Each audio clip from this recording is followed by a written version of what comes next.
Hii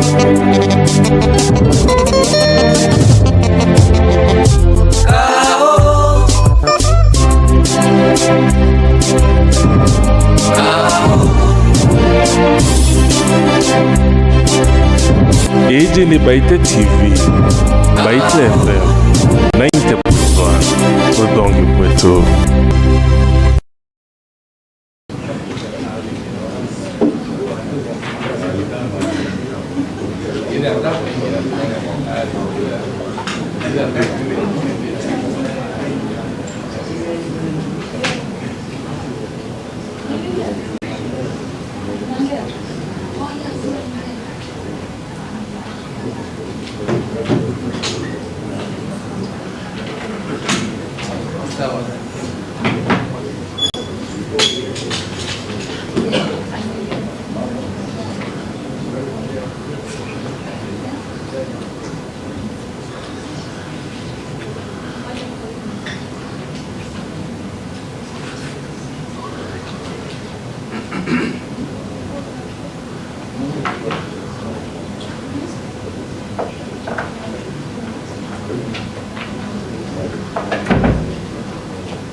Vero.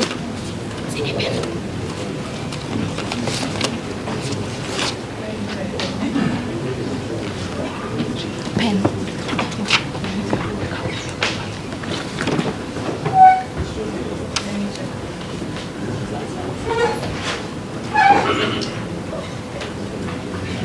Kidogo tu.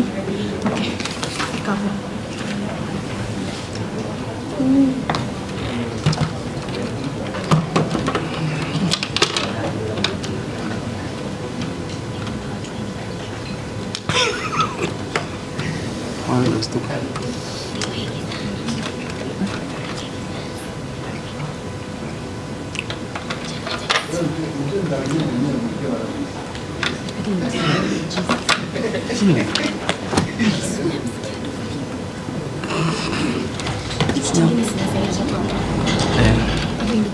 Ukiwa ready.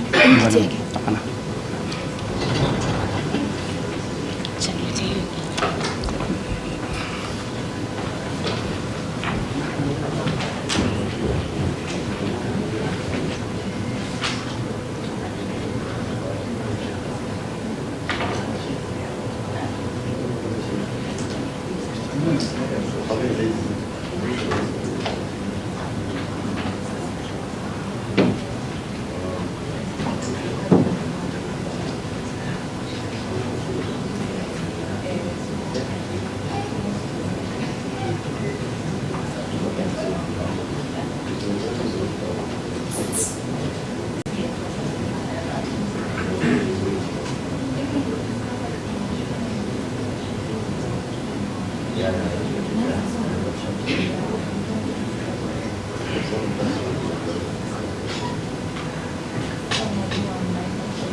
Recording sasa ndo nimebosa.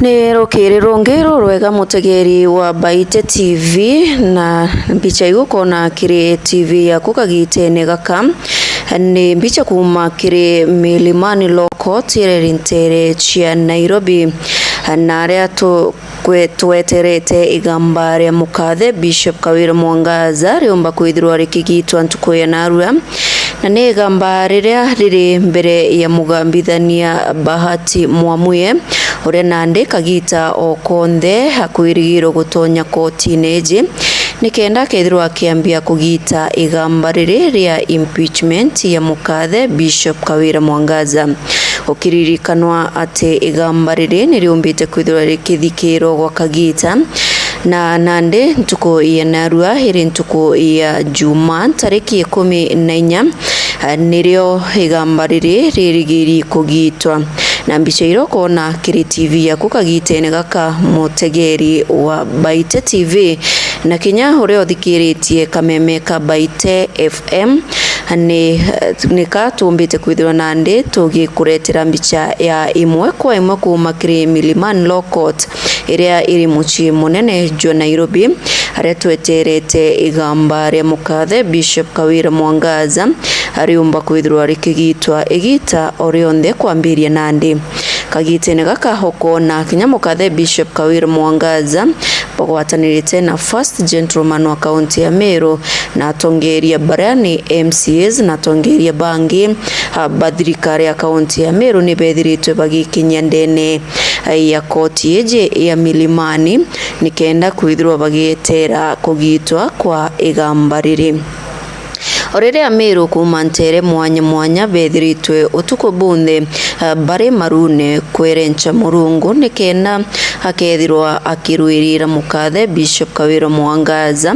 nikenda akethirwa agita na mbere kwithirwa akiritira kana kamumeru ngugi kuona ati ni bethiritwe bagitariria mwanya jira bonete kagitene gaka agautongeria bo mukathe Bishop Kawira Mwangaza na kagitene gaka higita orionthe nandi mugambithania wa koti eje uria wijikene ta Bahati Mwamuye na uria igamba riri ria mukathe Bishop Kawira Mwangaza riri mbere yawe na kwirigiro gutonya koti eje igita orionthe nikenda gutigira na kugita igamba riri noko na tongeria kathumba ma ni bethiritwe bagikinyithia ndene ya koti eje nikenda kwithirwa bagikira inya mukathe Bishop Kawira Mwangaza kagitene gaka rireterete igamba riawe riumba kwithirwa rikigitwa ni Judge Bahati Mwamuye kagito konde mutegeri wa Baite TV na muthikiria wa Baite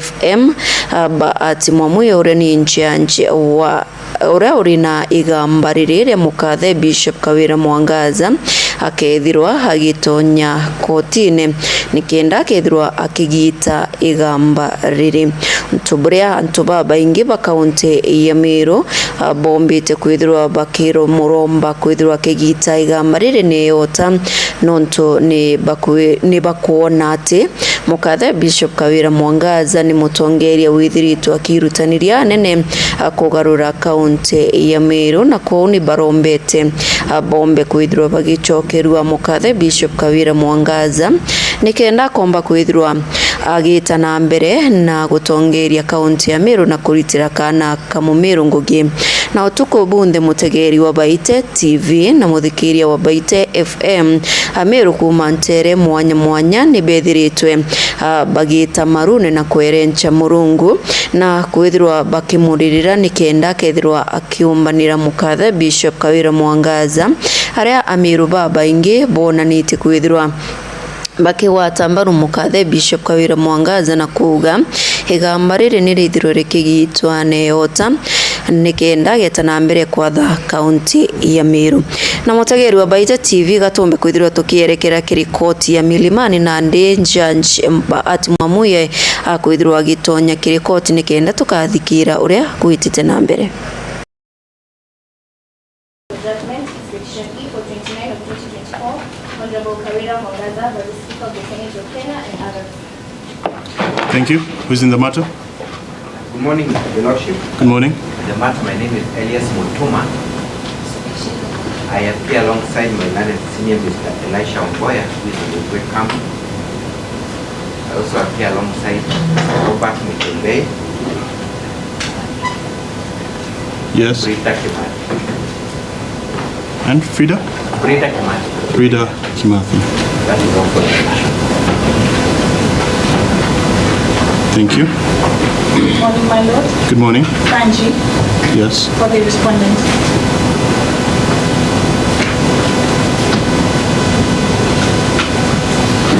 Thank you. Good morning, Lord. Good morning.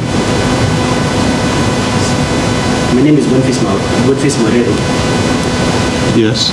I appear for the fifth interested party. My colleagues, I also want to brief for Mr. Kerengi for the third interested party. He's on his way to the court. Yes. Benson Kenya appears for the fourth interested party, is present. And Mr. Eric Muriuki appears for the fifth interested, for the sixth interested party. Benson Kenya for the? For the fourth interested party, that is the speaker. Yes. And Eric Muriuki for the sixth interested party.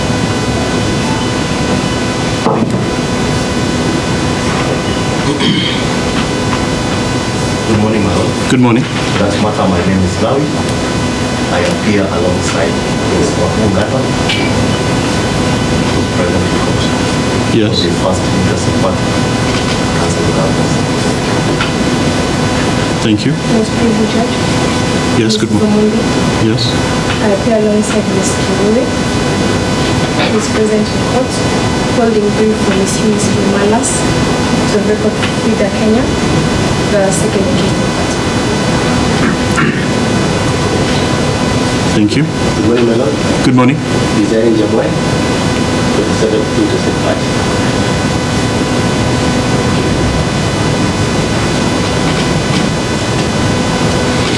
Thank you. So the judgment in this matter is ready.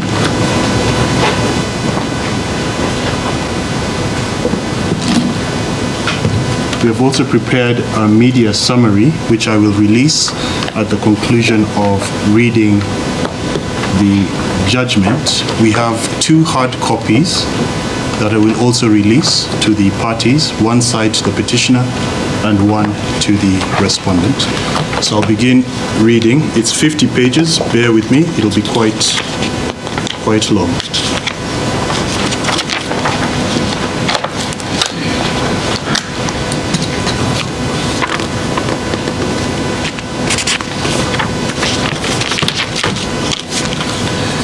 The petitioner herein filed a petition dated 21st August 2024 and thereafter, with the leave of the court, an amended petition dated 23rd December 2024 seeking the following orders. A declaration that the refusal, failure and neglect of the respondent to make a ruling on the question of whether the Senate could debate and make a resolution on a motion involving matters actively pending before a court of law, including an order halting the impeachment process of the petitioner, was arbitrary, high-handed, unlawful, and a violation of the constitutional principles of constitutionalism and the rule of law.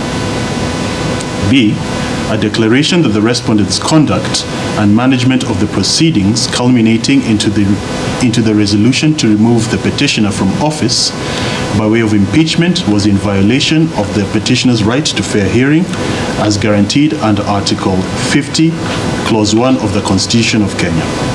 C, a declaration that the actions of the respondent to allow voting on the motion for removal of the petitioner from office on 21st August 2024, a day not gazetted as a sitting of the Senate, contravenes its constitutional mandate. Hence, the resultant resolution to remove the petitioner by way of impeachment emanating from the proceedings of 21st August 2024 is ultra vires, in law, thus null and void. D, a declaration that failure to conclude the business culminating into the resolution to remove the petitioner from office as governor of Meru County on 20th August 2024, as gazetted vide Gazette Notice number 10123 dated 15th August 2024 and as indicated in the order paper of 20th August 2024, renders the subsequent proceedings constitutionally invalid. E, a declaration that the respondent's decision to uphold the resolution of the County Assembly of Meru leading to the removal of the petitioner from office by way of impeachment was unconstitutional and a violation of the petitioner's entitlement to the rule of law in light of the principles of sub judice, double jeopardy, and contempt of court. F, a declaration that the respondent's impugned resolution made on 21st August 2024 was founded on grounds that lacked the legally established threshold for removal of a governor by way of impeachment. G, a declaration that Section 33, subsection 8 of the County Government Act is unconstitutional in as far as it allows the reintroduction of the same charges which previously failed to result into the removal of a governor at the expiry of 3 months. Viso amounts to double jeopardy and is a clear contravention of Article 50, Clause 2, Paragraph O of the Constitution, which states that a person shall not be tried for an offense in respect of an act or omission for which the accused person has previously been acquitted or convicted. H, a declaration that the Senate, in its evaluation of the impeachment proceedings before it, fails to properly assess each of the specified grounds and determine if they collectively or individually constitute gross violation of the Constitution, warranting the removal from office by impeachment of the governor. Hence, the resolution of 21st August 2024 does not meet the threshold for impeachment set out under Article 181, Clause 1 of the Constitution. Hence, the same be and is hereby set aside. An order of certiorari to remove into this honorable court and quash the decision and/or resolution of the Senate made on 21st August 2024, resolving to remove the petitioner from office by way of impeachment, an order setting aside Gazette Notice number 10351, volume CXX V1 number 130 dated 20th August 2024, published on 21st August 2024, communicating the decision and/or resolution of the Senate to remove the petitioner from office by way of impeachment. And finally, K, costs of this petition be provided for. Background. Following the general elections held on 8th of August 2022, the petitioner was duly elected and sworn in as the governor of Meru County. The petitioner has faced a series of impeachment motions by the County Assembly of Meru, with a motion dated 31st July 2024 receiving an affirmative vote by the fifth interested party on 8th August 2024, which was forwarded to the Senate on the 9th August 2024, pursuant to Article 181 of the Constitution, as read together with Section 33 of the County Government Act. The respondent convened a special sitting of the Senate on 14th August 2024 to consider the notice of motion on the establishment of a special committee to investigate the proposed removal of the petitioner from office by way of impeachment. The notice of motion was not passed, and instead, the Senate determined that the matter would be canvassed before the Committee of the Whole House, with the Senate sitting in plenary. On 19th and 20th August 2024, the Senate heard the matter, with the County Assembly and the Governor presenting their respective cases. At the conclusion of hearing, the Senate voted on the matter, and it passed a resolution affirming the decision of the County Assembly and removing the petitioner from office by way of impeachment. By way of a Gazette notice dated 20th August 2024 and published on 21st August 2024, the respondent, the Speaker of the Senate, gazetted the decision of the Senate to remove the Governor from office by way of impeachment pursuant to Article 181 of the Constitution, Section 33 of the County Government Act, and Standing Order 80 of the Senate Standing Orders. On 21st August 2024, the petitioner, being aggrieved by the decision of the Senate, approached the High Court through a petition dated 21st August 2024 and filed on 21st August 2024, and subsequently the amended petition dated 23rd December 2024, which is the basis for consideration in this judgment. On the grounds that the senatorial process violated various constitutional provisions, including the right to a fair hearing, Article 50, public participation, Article 10, the sub judice principle, among other grounds. The petitioner also sought interlocutory relief via the notice of motion application dated 21st August 2024 and filed on the same 21st August 2024, seeking the grant of ex parte and inter partes interim conservatory orders, which this court granted on 21st August 2024 ex parte and confirmed inter partes pursuant to a ruling dated 18th December 2024, pending the hearing and determination of the substantive petition.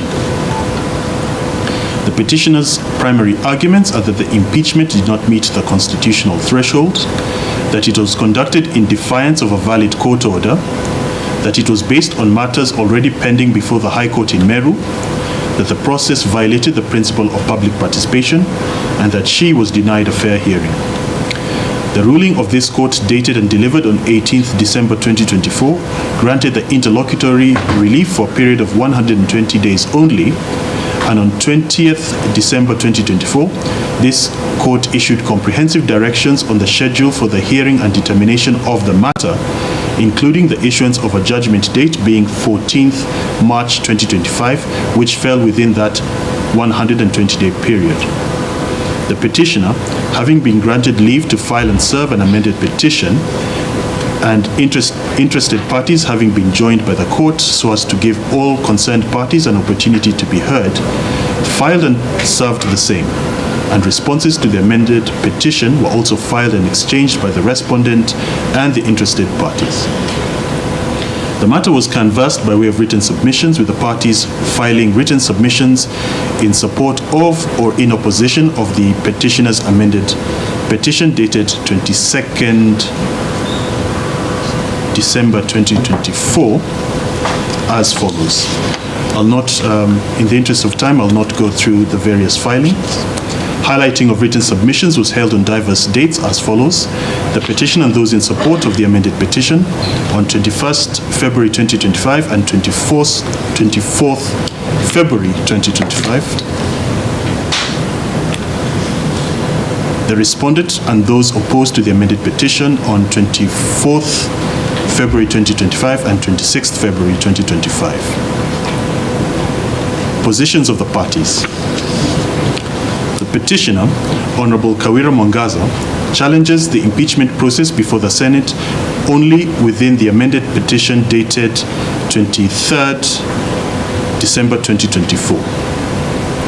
The petitioner has made clear that the ambit of the amended petition before this court is limited to the actions and decisions of the Senate, of the Respondent and the Senate, with a substantive challenge to the actions and decisions of the County Assembly being a matter that is being canvassed in another petition filed before the High Court sitting in Meru High Court Constitutional and Human Rights Petition number E013 of 2024, which is still pending before that court and is awaiting full hearing and determination. The petitioner's grievances before this court and in this amended petition are thus limited only to the actions, omissions, and decisions of the Senate in the Senate's consideration and determination of the motion received by the Senate from the County Assembly that culminated in the impugned vote and resolution of the Senate made on 21st August 2024. The petitioner asserts that the impeachment was not only procedurally flawed, but also unconstitutional. She contends that several breaches of her fundamental rights, as enshrined in the Constitution of Kenya, occurred throughout the impeachment process before the Senate. Those breaches include violations of her right to fair hearing, the subversion of court orders, the illegal handling of sub judice matters. The petitioner also argues that the actions by the Senate in considering the motion by the County Assembly were in direct contravention of both national laws and judicial precedents that govern impeachment procedures. At the heart of the amended petition is the claim that her removal was tainted by legal irregularities and thus must be declared null and void. The petitioner asserts that the High Court has jurisdiction to hear this matter based on Articles 165, 3b and d of the Constitution of Kenya. According to these provisions, the High Court has the mandate to determine whether any action by state organ, in this case the Senate, is in violation of the Constitution. The petitioner emphasizes that this case revolves around the interpretation and application of constitutional rights, such as the right to a fair hearing and the right to hold public office, which falls squarely within the High Court's jurisdiction. Additionally, she invokes Article 23, Clause 1, which grants the High Court authority to issue orders for the enforcement of the Bill of Rights. The petitioner also argues that judicial review powers under Article 23, Clause 3, Paragraph F provide the court with the authority to quash any unconstitutional proceedings or decisions that infringe upon her rights, as the Senate was acting as a quasi-judicial body and thus is amenable to the supervisory jurisdiction of the High Court pursuant to Article 165, Clause 6 of the Constitution. The petitioner further holds that the Respondent, the Speaker of the Senate, is a proper party capable of being sued in these proceedings. Referencing Martin Nyaga Wambora versus the Speaker of the Senate and 5 others, where the Speaker of the Senate was deemed a proper party capable of being sued, since the Speaker played a direct role in presiding over the impeachment process and was responsible for ensuring procedural compliance, the petitioner underscores that the Respondent was capable of mounting and advancing a substantive defense on behalf of the Senate, as evidence from the Respondent's filings in this matter.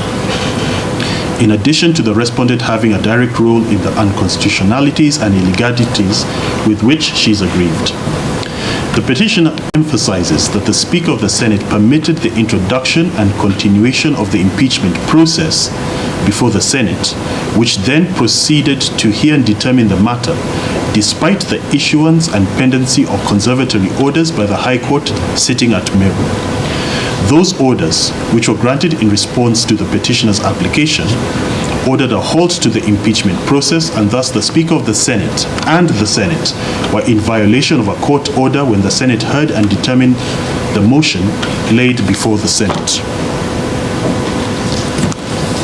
The petitioner contends that this defiance of court orders is not merely a procedural misstep, but a direct violation of the rule of law and judicial authority.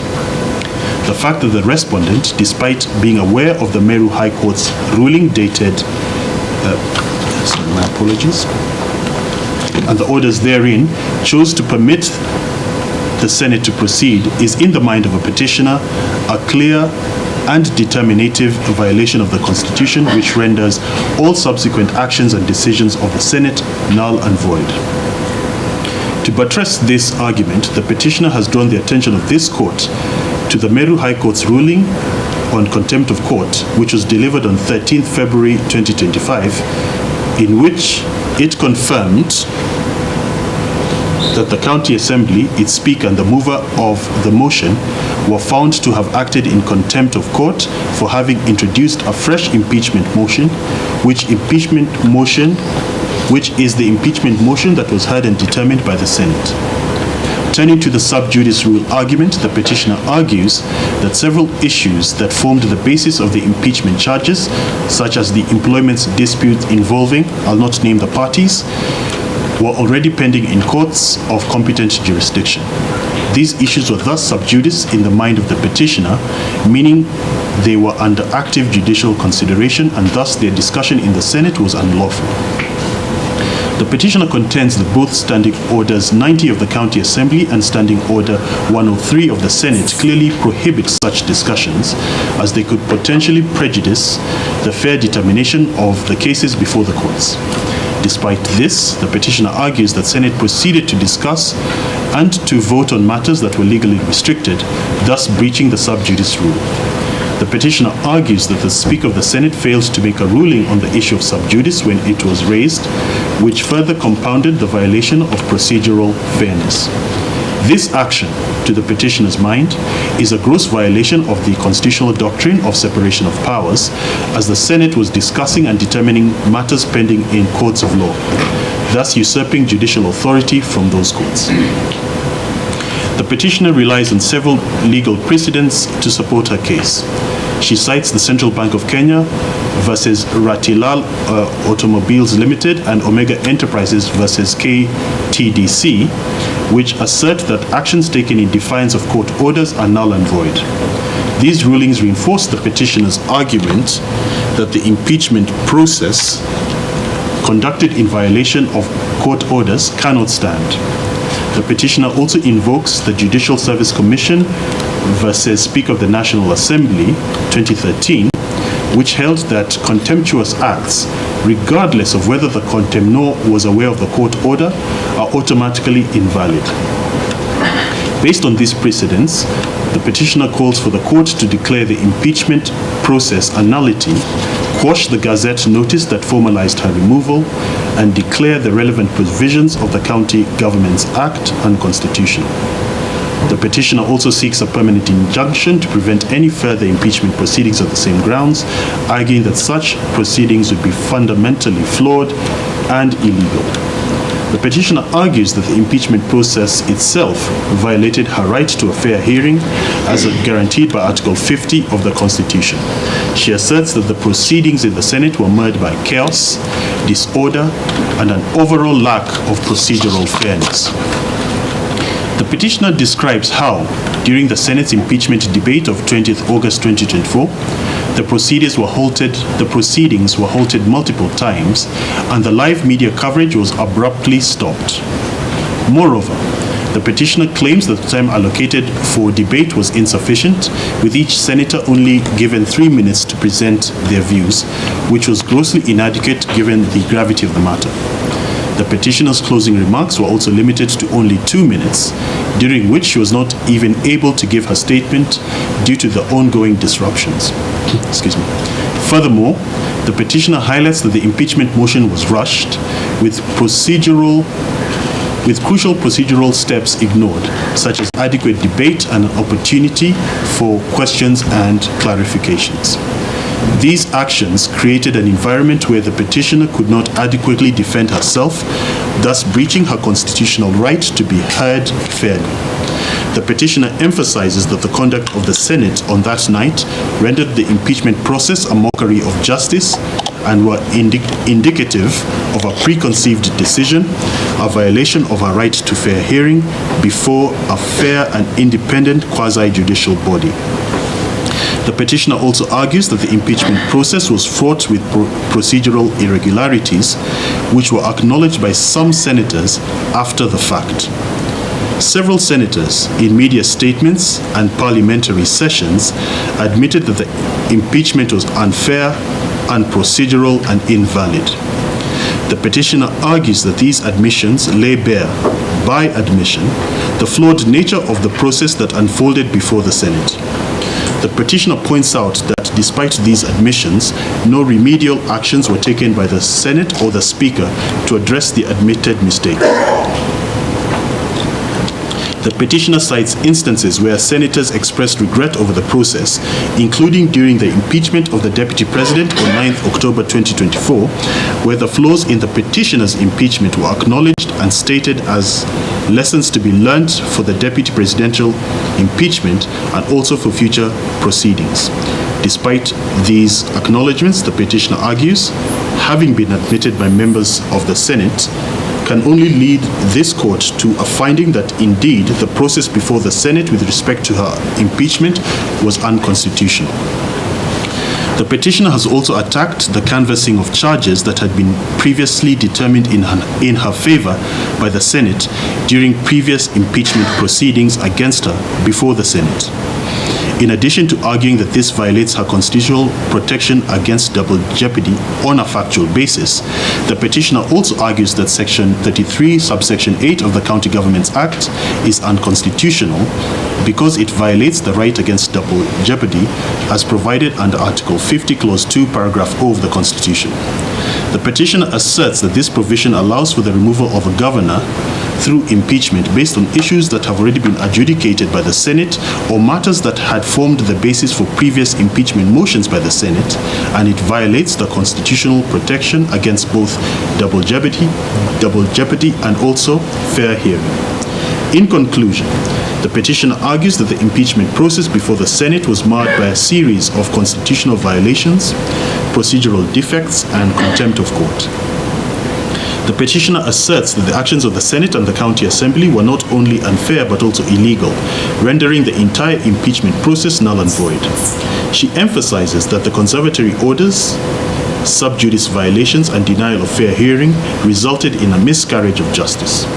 The petitioner further contends that the Senate acted in bad faith by continuing with the impeachment despite clear judicial directives.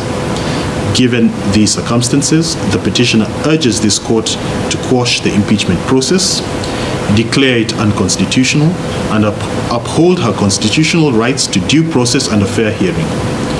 The petitioner's position rested with a plea to this court to uphold the letter and the spirit of the Constitution and to find that the electoral mandate bestowed upon a governor can only be extinguished through a Senate process that is free, fair, procedurally sound, and undertaken with utmost fidelity to the Constitution and the rule of law. Respondent's position. The respondent argues that the court's jurisdiction is limited when reviewing legislative action unless a clear constitutional violation occurs. They reference Isaiah Biwott Kangwonyi versus IEBC 2018, which reaffirmed the presumption of constitutionality for legislative actions.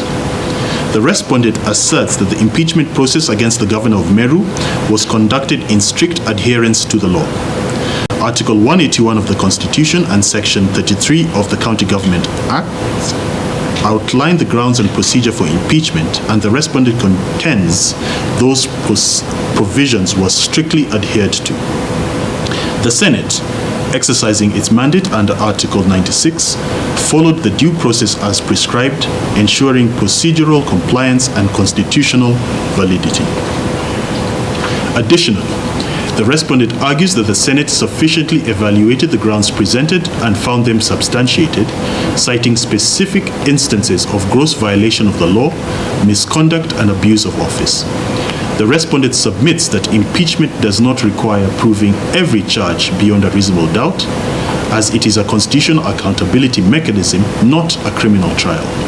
Referencing the Court of Appeal's decision in Kioko versus Clark, Nairobi City County Assembly and 11 others, 2022, where the appellate court affirmed that the governor can be impeached if at least one of the charges is sufficiently substantiated, the respondent argues that the substance of the charges were proved and the court should not interfere with the same. The respondent maintains that there was no valid court order preventing the Senate from proceeding with the impeachment. The The respondent argues that the ruling relied upon by the petitioner related to a previous motion and not the motion that ultimately resulted in the governor's removal. The respondent clarifies that the court order issued by the High Court sitting in Meru applied to an earlier impeachment motion dated 17th July 2024, while the impeachment proceedings in question were based on a subsequent motion dated 31st July 2024. As such, there was no valid court order prohibiting the Senate's actions. In buttressing this argument, the respondent asserts that the petitioner failed to raise a proper preliminary objection before the House on that point. This position was supported by Mike Sokombuvu Gideon Kioko versus Clerk, Nairobi City County Assembly, and others, 2021, where the court ruled that procedural objections must be raised appropriately before legislative bodies, which the respondent argues the petitioner failed to do. Thus, the respondent argues that neither the Speaker nor the House can be faulted on this limb, as the petitioner herself failed to appropriately move the Senate for it to determine the question. The respondent submits the impeachment proceedings were conducted in accordance with the standing orders of the Senate. The Speaker provided necessary notifications and scheduled hearings which allowed both the Governor and the County Assembly to participate in the process. The Governor was granted an opportunity to respond to allegations and was represented by legal counsel, negating claims of procedural unfairness.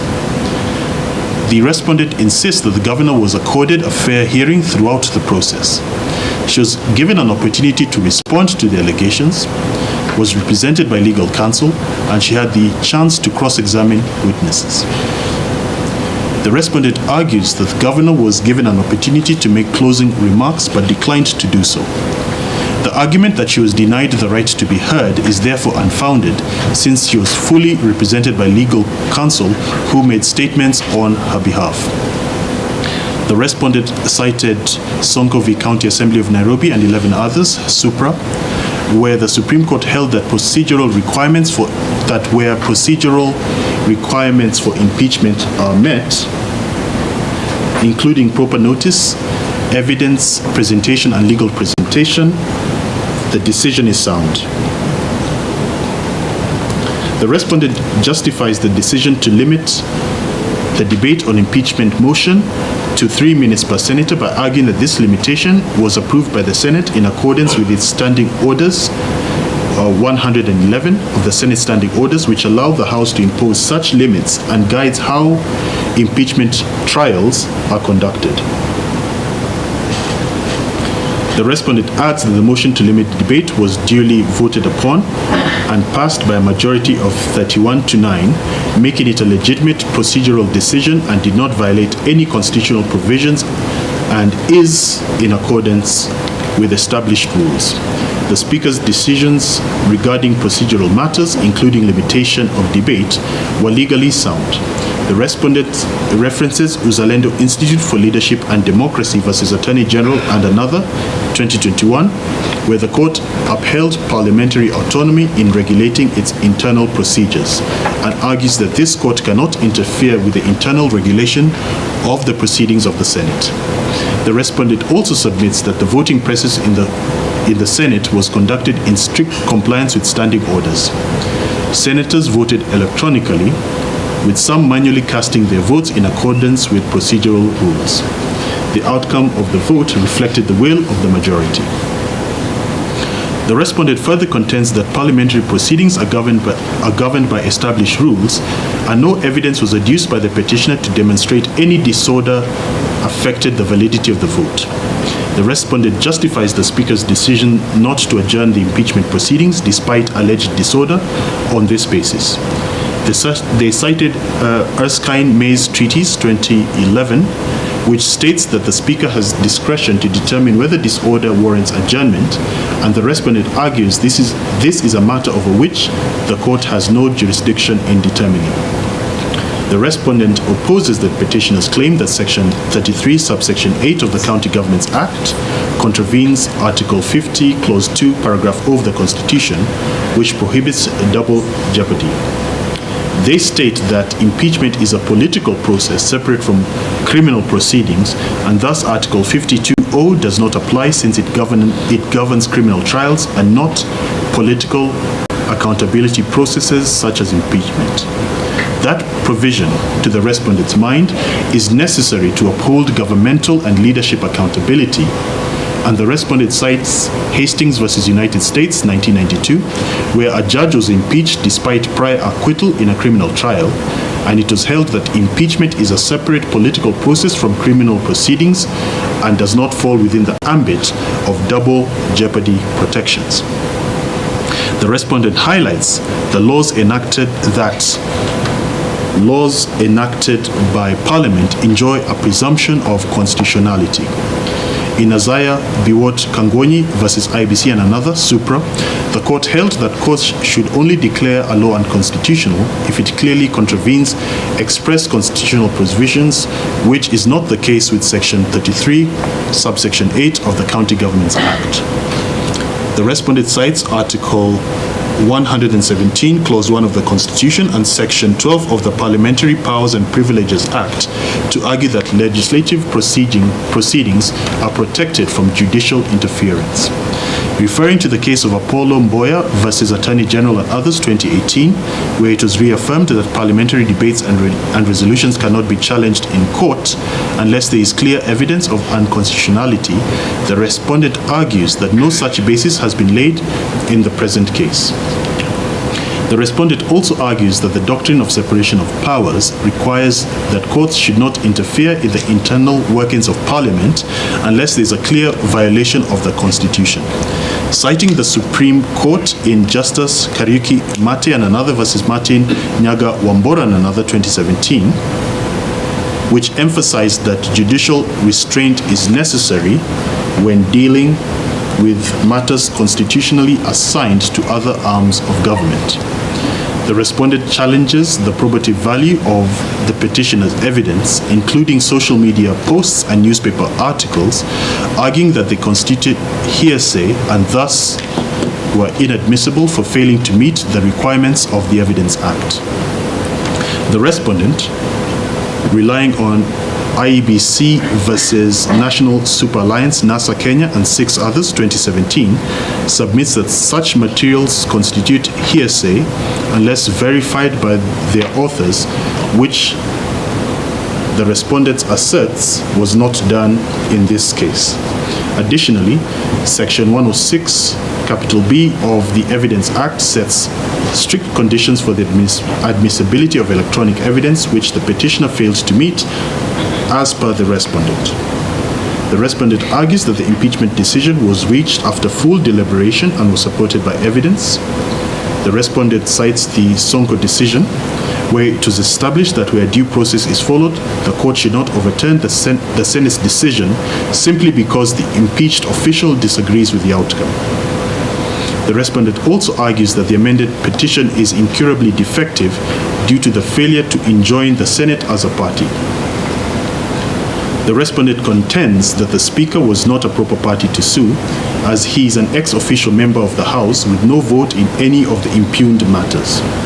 The respondent points out that the impugned decision and resolution were taken by the Senate and not by the Speaker, and further that the adverse prayers sought relate to actions and decisions of the Senate as a deliberative body exercising its voting discretion. And it is trite law that adverse orders cannot be sought against a party who has not been sued and is not participating in the proceedings. The respondent further notes that the petitioner had ample opportunity to cure this defect when granted leave to amend the petition, but she did not sue the Senate. Since the Senate as an institution made the decision to remove the governor, it is only that body that could properly respond to the claims raised and not its Speaker. The respondent, in canvassing this limb of its defense, points out that in the Meru High Court matter, number E013 of 2024, the County Assembly was sued by the petitioner, and not by the petitioner that the Legislative Chamber must be sued in order for adverse orders to be sought against it. the respondent asserts that the orders sought by the petitioner, including the nullification of the impeachment, are untenable because the process followed the law strictly, and the petitioner is in essence raising minor procedural lapses that do not go to the root of the matter and the substantive finding by the Senate. Adding that the petitioner cannot benefit from claims of procedural violations that she neither contested to or failed to challenge at the appropriate time, the respondent contends that the petitioner is clutching at straws in a feeble attempt at escaping the logical outcome of a just and fair constitutional process that found her liable for gross violations of both the Constitution and statute law. Finally, the respondent contended that the impeachment was not politically motivated or discriminatory, nor was it a preconceived decision. They argue it followed established legal frameworks and cited Bhavana Patel Mandalaya versus Chetan Arun Solanki 2021, where the court emphasized that evidentiary requirements must be met for claims of bias to succeed. The respondent concludes by urging this court to dismiss the amended petition in its entirety, arguing that the impeachment process was lawful, that the petitioner was accorded due process, and that the claims made in the amended petition are without merit. The respondent urges the court not to act in substantive merit review of whether the Senate ought to have affirmed or dismissed the charges against the petitioner, but rather only limit itself to whether the law was followed in the process, which the respondent emphatically affirms was the case. The Senate acted within its constitutional and legal mandate. The petitioner was granted a fair hearing, and the impeachment process met the required legal standards. Therefore, the order sought by the petitioner should not be granted. The first, second, and seventh interested parties' position supporting the amended petition.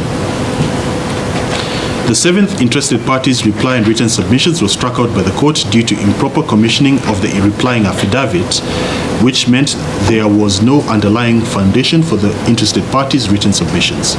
However, it fully supported those of the petitioner and the first and second interested parties in support. The first, second, and seventh interested parties fully associated themselves with the petitioner's case and supported the amended petition wholeheartedly.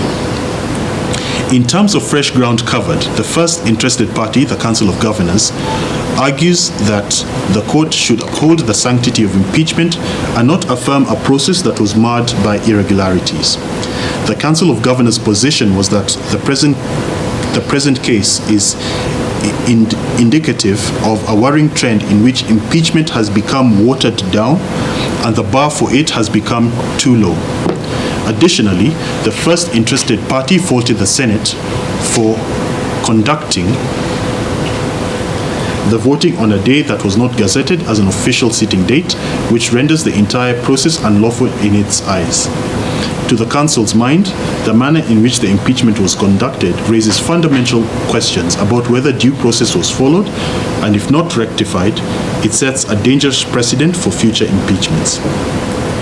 The first interested party asserts that adherence to constitutional and statutory provisions is paramount in such weighty matters that directly affect the sovereign right of Kenyans to elect and be served by a governor of their choice. The second interested party, FIDA Kenya, highlights that the petitioner's fundamental constitutional rights were violated throughout the impeachment process, and this was part of a larger challenge faced by women in political leadership positions. The second interested party echoed the averments by the petitioner in her supporting affidavit that she was subjected to gender discrimination contrary to Article 27 of the Constitution, and the petitioner's right to equal treatment and equal protection of the law were manifestly violated by the Senate in its proceedings. Article 50 of the Constitution guarantees every person the right to a fair hearing, yet the petitioner was denied this right when she was not allowed to present closing arguments before the Senate. This deprivation goes against established legal practices and fairness standards, and this was submitted by the second interested parties. On the key constitutional requirements for impeachment, which is public participation, the second interested party notes that the process did not meet the constitutional standards required under the law. The second interested party also raises serious concerns about gender discrimination in the impeachment process. The petitioner, being a female governor in a society which both the petitioner and the second interested party stated has strong patriarchal structures, has been subjected to relentless political persecution. They observed that the impeachment marks the fifth attempt to remove the petitioner from office, suggesting a pattern of targeted victimization rather than a genuine accountability process. FIDA Kenya argues that women in leadership positions, particularly in highly patriarchal societies like Meru, face undue scrutiny and hostility. The petitioner's case is reminiscent of historical gender-based political exclusion, where women are not given opportunities to lead.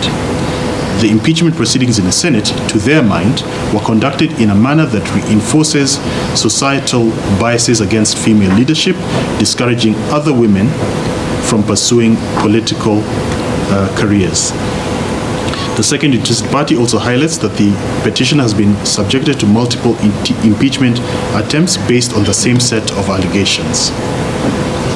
The second interested party in particular proposes several legal remedies, including the nullification of the impeachment, an order reinstating the petitioner, and an injunction preventing further impeachment attempts on the same grounds.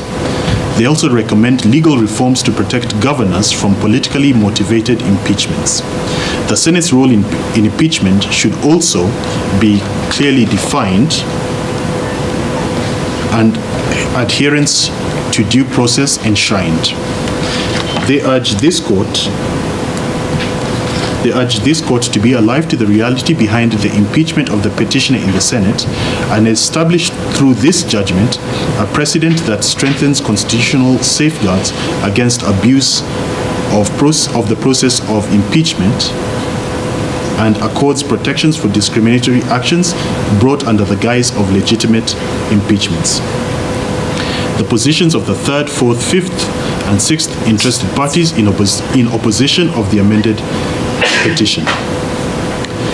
In addition to treading the same ground as the respondent and fully supporting the respondent's opposition to the amended petition, the third, fourth, fifth, and sixth interested parties oppose the petitioner's case and assert that the amended petition dated 23rd December 2024 fails to meet the constitutional standard of precision set out in Anarita Karimi Njeru v. Republic 1979.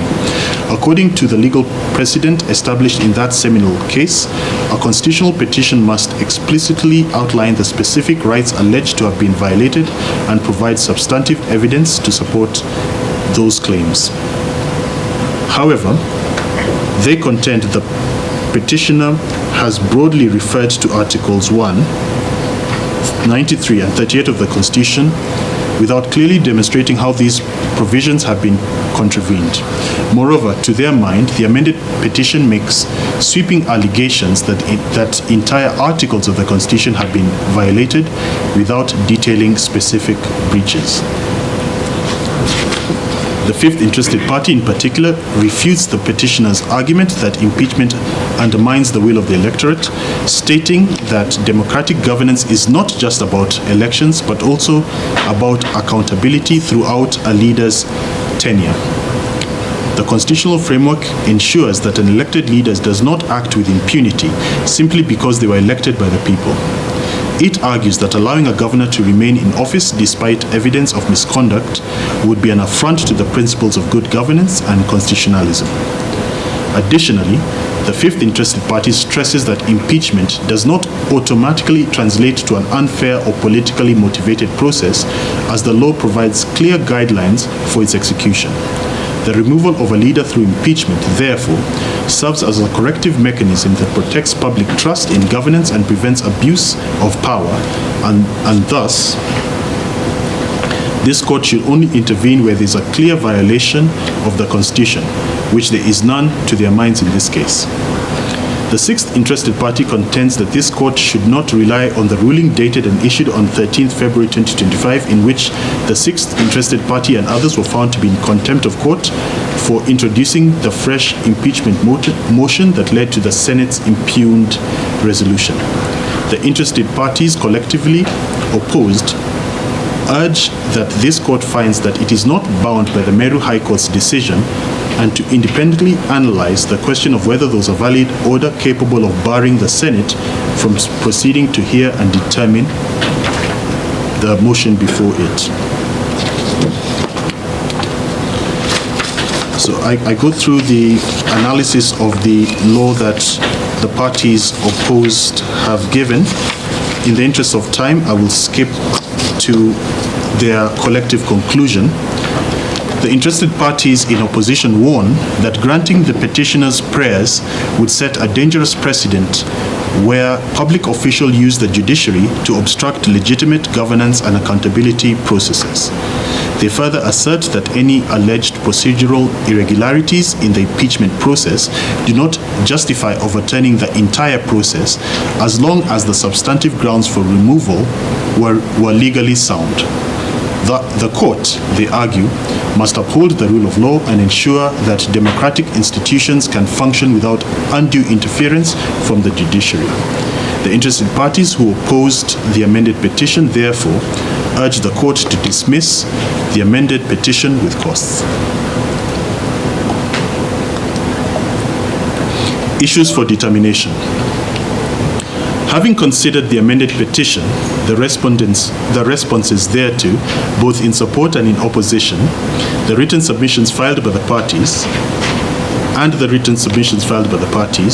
the court has identified the following 7 issues for determination. A, whether the respondent was a proper party and whether the order sought against the Senate can issue. B, whether the Senate impeachment was invalid for being in defiance of a valid court order. C, whether the impeachment was invalid for being predicated on matters sub judice. D, whether Section 33, subsection 8 of the County Governments Act contravenes Article 50, Clause 2, Paragraph O of the Constitution and is therefore unconstitutional. E, whether the threshold for public participation in the impeachment process was met. F, whether the threshold for impeachment was met. And finally, G, whether the Senate impeachment was invalid due to violation of the right to a fair hearing. On the first issue, whether the respondent is a proper party and whether the order sought against the Senate can issue, the questions of whether the Speaker of the Senate is the proper respondent in this petition and whether the court can issue orders against the Senate are critical procedural questions that go to the root of the amended petition before this court. The Speaker of the Senate was sued in his official capacity, meaning that he is not being personally held liable, but is representing the institution of the Senate. This distinction is crucial because under constitutional and parliamentary practice, office holders such as the Speaker act as agents of the institutions they serve. The Speaker presided over the impeachment proceedings and played a fundamental role in guiding the Senate during the process, albeit a role that did not involve voting. The Speaker of the Senate did not personally vote or contribute to the impugned outcome. Rather, the Senate's decision was made collectively by senators. It is clear to my mind that the Speaker of the Senate, as a respondent, understood the capacity in which he was sued in this matter. It is clear from the responses and written submissions filed by the respondent that the Speaker of the Senate was able to articulate a strong defense on behalf of the Senate. Further, the Speaker of the Senate's responses were in the form of affidavits deposed by the Clerk of the Senate, a clear indication that the respondent understood his role in this matter, as well as the need to articulate a position on behalf of the Senate rather than one limited to its Speaker only. The Constitution of Kenya, Protection of Rights and Fundamental Freedoms, Practice and Procedure Rules, commonly known as the Mutunga Rules, at Rule 5, paragraph D2, provides that a constitutional petition shall not be defeated solely because of misjoinder or non-joinder of parties. That rule operationalizes the constitutional edict contained in Article 159, Clause 2, Paragraph D, which directs that courts shall administer justice without undue regard to procedural technicalities. Even if it were argued that the Senate should have been named directly instead of the Speaker, the fact remains that the Speaker advanced a strong defense for the Senate, meaning that no injustice or unfairness arises from this procedural issue. Courts have ruled in previous cases, such as Trusted Society of Human Rights Alliance versus AG and others, 2012, that a petition should not be dismissed simply because of a misdescription of parties, as long as the correct institution has been represented and has had the opportunity to respond. Additionally, courts in Kenya have consistently emphasized the importance of focusing on substantive justice rather than dismissing cases based on minor procedural lapses. In Mumo Matemu versus Trusted Society of Human Rights Alliance and 5 others, 2013, the Court of Appeal upheld the principle that courts should avoid dismissing petitions based on technicalities, especially where fundamental constitutional questions are raised. Similarly, in Mwangi Stephen Murithi versus Attorney General, 1995, KLR, the court stressed that procedural defects should not override the core objective of determining whether a party's rights have been violated. If the court were to find that the impeachment of the petitioner was unconstitutional, it would not be logical to refuse to issue the necessary remedies simply because of a misdescription of the respondent. The Speaker has fully and ably articulated the defense of the Senate, meaning that the Senate has had its day in court, and the issuance of orders against the Speaker would have the same legal effect as orders against the Senate itself.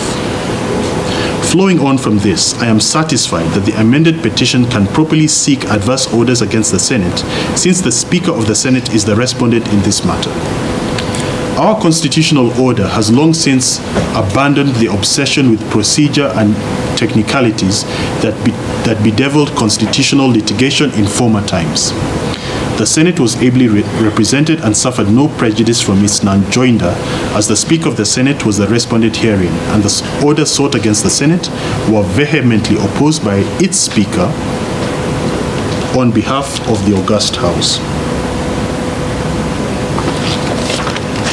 Consequently, it is the finding of this court that the Speaker of the Senate was a proper party in these proceedings, and that office's joinder as a respondent within the context of the amended petition before this court nevertheless enabled the Senate to raise and argue a strong defense, and the adverse order sought against the Senate can properly lie against the Senate despite its direct non-joinder if the amended petition were to succeed. The second issue, whether the Senate impeachment was invalid for being in defiance of a valid court order. Paragraph 80. Court orders are not whimsical suggestions feebly whispered by judicial bodies in the vain hope that there will be compliance. On the contrary, court orders are the thunderous roar of the people of Kenya, giving voice to and in full exercise of their sovereign majesty, demanding obedience with the Constitution and the other laws that they, the people of Kenya, have crafted and agreed to be bound by and to bind all others within the jurisdiction. In that regard, violation of a court order is an extremely serious issue that goes to the heart of judicial authority and the vibrancy of our constitutional order.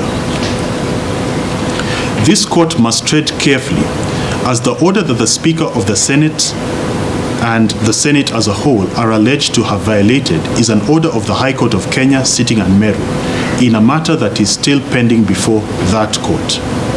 That Meru High Court matter is between the petitioner herein as the petitioner therein and almost all of the interested parties opposed to the amended petition.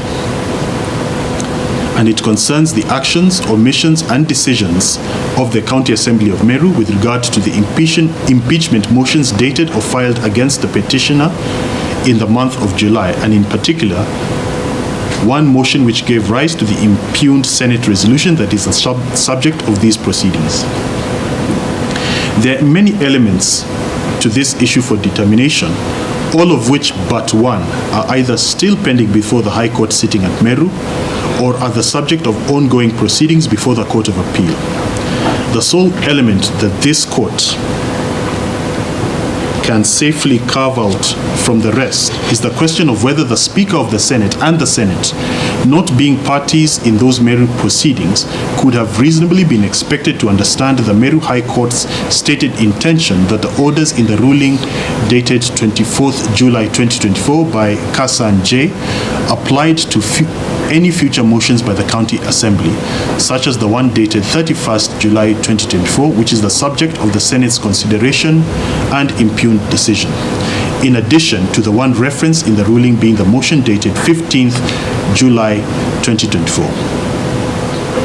That position was articulated clearly by the High Court sitting in Meru in its contempt of court ruling dated 13th February 2025.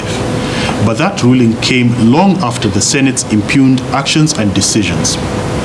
Looking at the ruling and the orders therein, it would be reasonable to conclude that the Senate and its Speaker may not have immediately discerned that meaning from the wording of the ruling.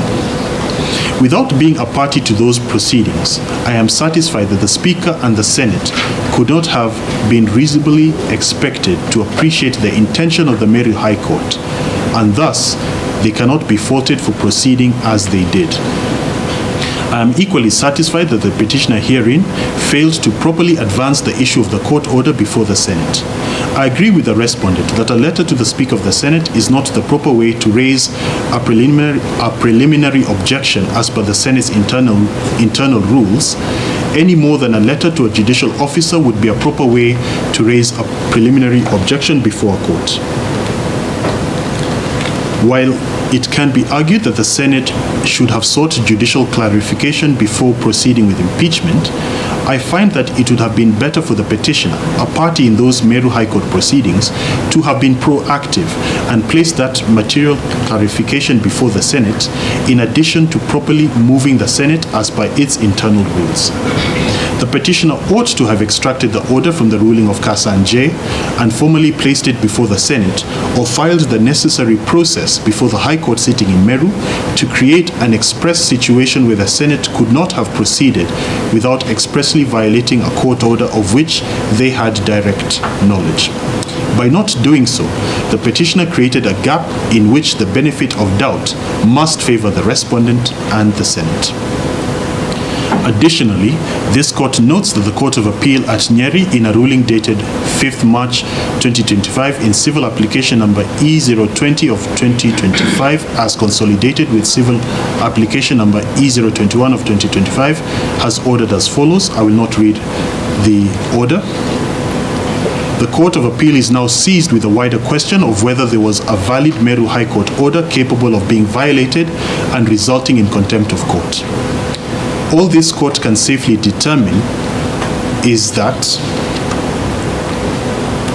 the Senate's resolution cannot be justly quashed on the basis of an alleged violation of the Meru High Court's orders in circumstances where the ruling and orders dated and issued on 24th July 2024 by the High Court sitting in Meru were likely unclear to persons not being parties to those proceedings, such as the respondent herein, and whose interpretation may be successfully challenged in the Court of Appeal, and whose interpretation and application in August of 2024 is still the subject of court proceedings in other fora in March of 2025. On that basis, the respondent and the Senate should be and are given the benefit of the doubt, and I find that the petition has not established to the required legal standard that the respondent and the Senate violated a valid court order for the purposes of these proceedings. Paragraph 8.8. That being said, it would be remiss of this court not to speak plainly on what would have been the outcome had the petitioner laid that basis. Simply, the amended petition would have succeeded on that ground alone. If it was settled or open to be settled by this court that the impeachment motion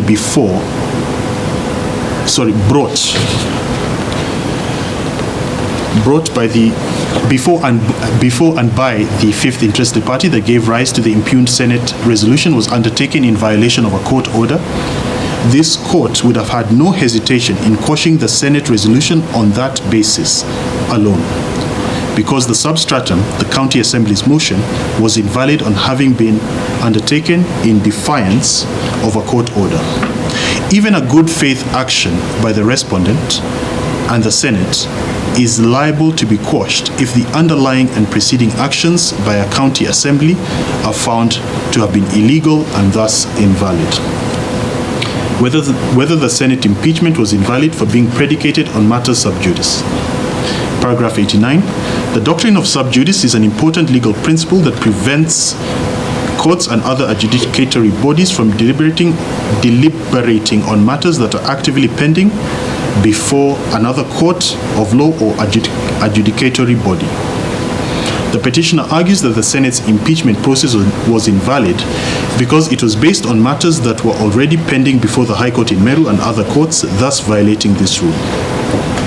The purpose of sub judice is to ensure that judicial decisions are made without interference or parallel proceedings that could lead to conflicting judgments.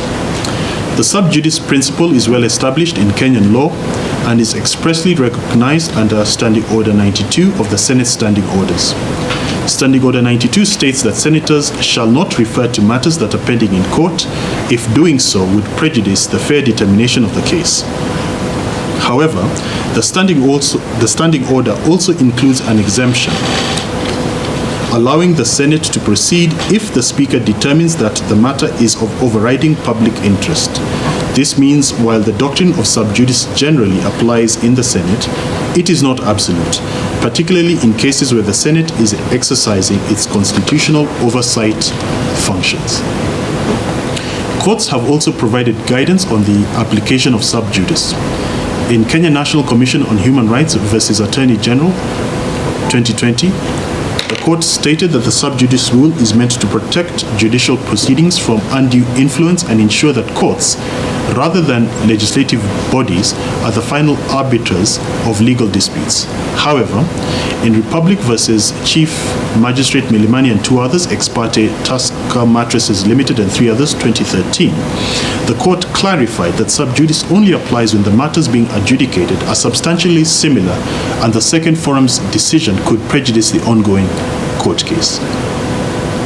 Therefore, the critical question is whether the Senate's deliberations were substantially the same as the issues pending in the High Court in Meru and other courts, and whether the impeachment proceedings prejudiced or would likely prejudice the fair adjudication of the pending cases. Despite the petitioner's reliance on the sub judice rule, the Senate was not necessarily barred from proceeding with impeachment. The respondent argues that the Senate Speaker was within his powers to allow the process to continue under the public interest exception in Standing Order 92. Furthermore, courts have consistently ruled that parliamentary proceedings, including impeachment, should not be halted simply because there is a pending court case unless there is a direct risk of judicial interference. Neither the petitioner nor any of the interested parties supporting the amended petition have been able to demonstrate a sufficient likelihood that there would be, or there would likely be, a significant negative effect from the Senate having considered matters that were the subject of pending court cases. A Senate resolution that touches in whole or in part on a subject matter that is pending in courts of law is, of course, not binding on those courts. They are free to independently arrive at the same or an opposite finding. To successfully invoke sub judice, a petitioner must show more than the concurrent consideration of the same subject matter. Rather, the petitioner must show a real, current, or likely, or future threat to his or her rights and/or the rule of law and the proper administration of justice by that concurrent consideration of the same subject matter. To hold otherwise, as a general rule, would be to subordinate the Senate's exercise of its constitutional mandate with regard to impeachment to judicial processes whose progression and timelines may be uncertain. the doctrine of separation of powers must be a two-way street. Unless in clear cases where there is an identifiable threat to constitutional rights, the rule of law, and/or the proper administration of justice, coupled with a significant harm or the likelihood of significant harm, Parliament's discussion of a matter pending before a court of law should not result in the invalidation of any consequent action it takes. Parliament should, of course, exercise great restraint in deliberating matters that are pending before the courts, and should do so in a limited manner, and should do so very rarely and only in the most pressing of instances. Parliament is not just any other body. It is a collection of elected and nominated representatives of the people of Kenya, sitting in two houses that are deliberative chambers with immense gravitas and the ability to shape and sway public opinion. I note that the petitioner has articulated a similar sub judice challenge in the Meru High Court matter, directed at the proceedings before and by the County Assembly. This court's findings on sub judice are limited to the four corners of this amended petition and the impugned proceedings and resolution of the Senate, and this court makes no finding on that sub judice element as it applied to the County Assembly's proceedings. In conclusion, under this limb, it is the finding of this court that the amended petition has not successfully laid the required basis for interference by this court with the resolution of the Senate on the grounds of sub judice. Next, whether Section 33, subsection 8 of the Constitution of the County Governments Act contravenes Article 50, Clause 2, Paragraph O of the Constitution and is therefore unconstitutional. At this juncture, it is proper that this court comments on the petitioner's choice of filing and arguing two distinct High Court constitutional petitions concurrently. One in Meru against the County Assembly's actions and another in Milimani, Nairobi against the Senate's impeachment process. The respondent and the interested parties who oppose the amended petition have unsuccessfully argued that the present proceedings are sub judice those pending before the Meru High Court, and they are unsuccessful in that regard because even from their own filings it is clear that they appreciated the distinction between the two cases. With regard to Section 33, subsection 8 of the County Governments Act and its alleged unconstitutionality, the petitioner has conceded that an identical prayer has been advanced in the petition pending before the High Court sitting at Meru. Given that the Meru matter was filed first in time, it is fit and proper that it be the one to determine this issue, notwithstanding that the parties herein all extensively submitted on this limb of the amended petition. By filing two distinct petitions in two different stations, the petitioner has created an uncomfortable situation where, in essence, there is a possibility of the petitioner enjoying two bites at the cherry, as it were.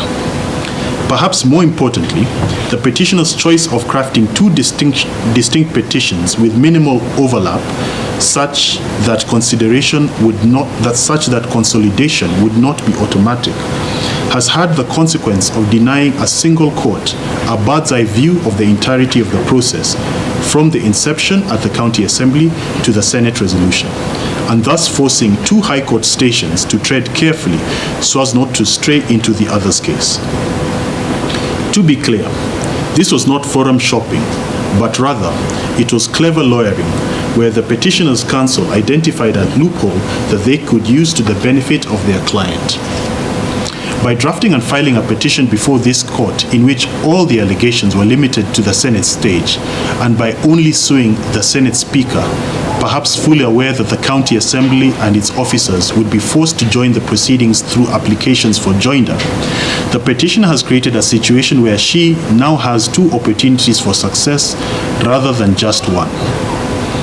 As discussed earlier under the limb of the court order and whether it was violated, this court is limited by the amended petition to only the Senate stage aspect of that limb, with the petitioner still having another opportunity in the County Assembly stage challenge of the same limb, which is pending before the High Court in Meru.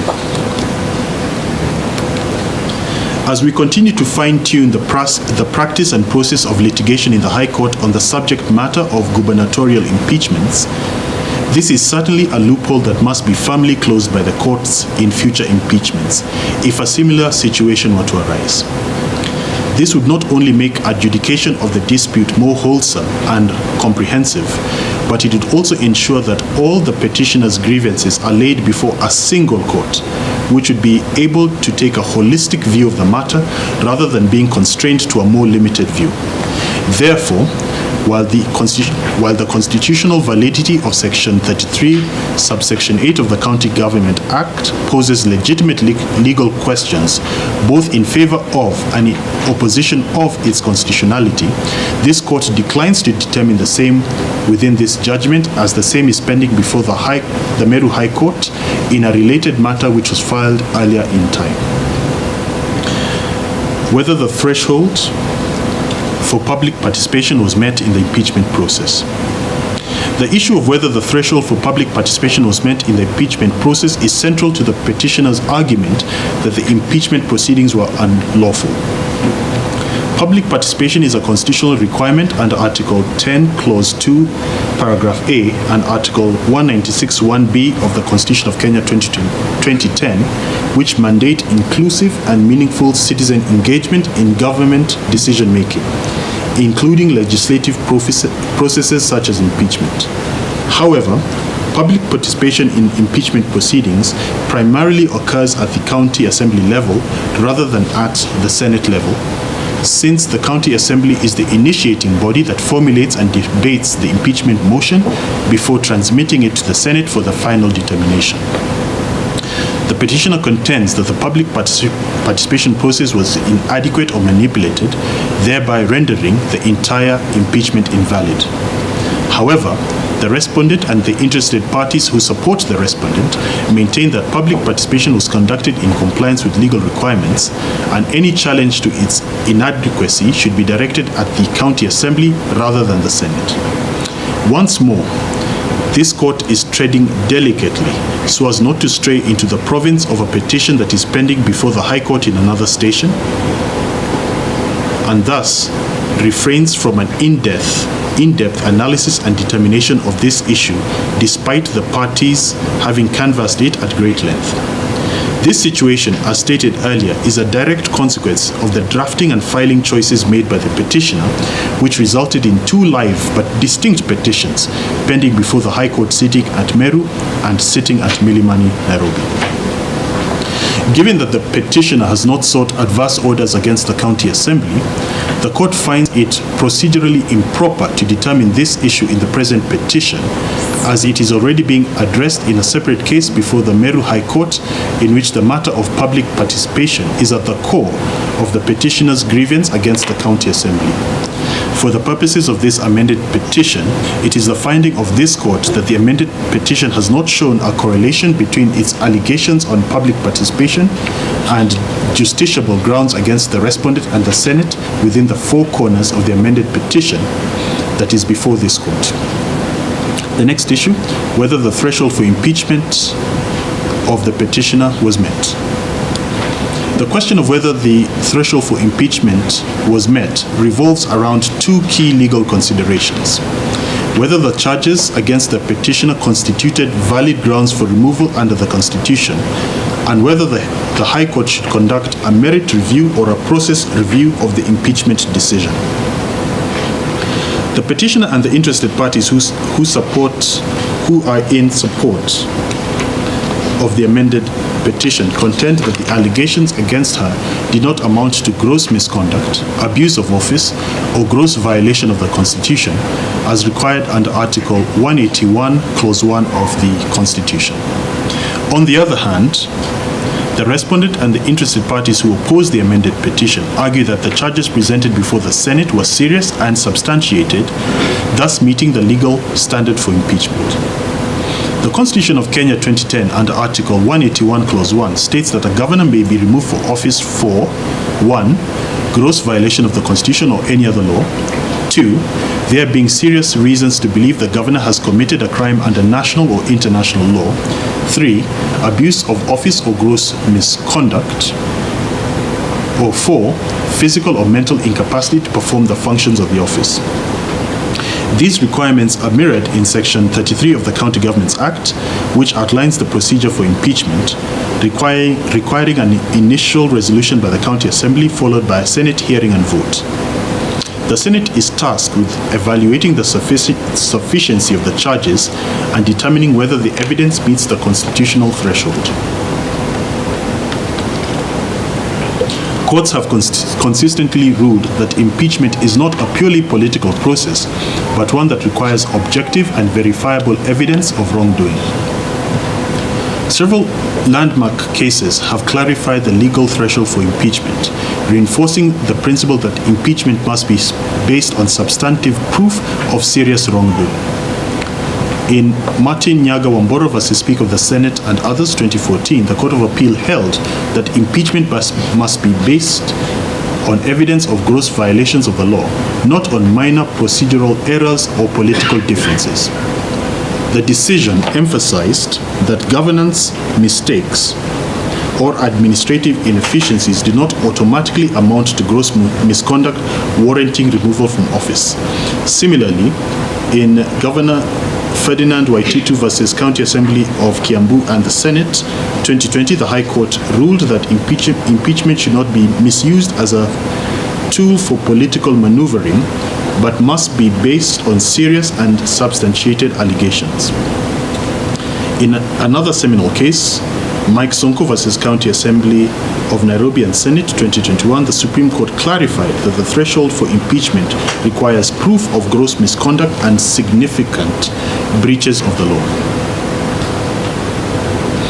In the current case, the Senate reviewed the allegations against the petition and found that they met the threshold for gross misconduct under Article 181(1), meaning that the charges were serious enough to warrant removal.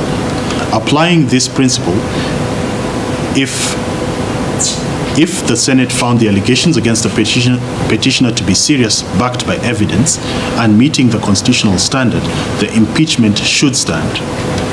A crucial legal question in this case is whether the High Court should conduct a merit review, reassessing the correctness of the charges and the evidence, or a process review, assessing whether due process was followed.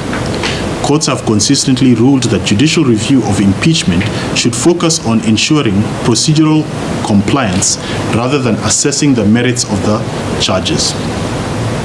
In the Supreme Court case of Peter Munya, the Apex Court emphasized that judicial intervention in constitutional processes should be limited and should focus on procedural fairness rather than the correctness of legislative decisions.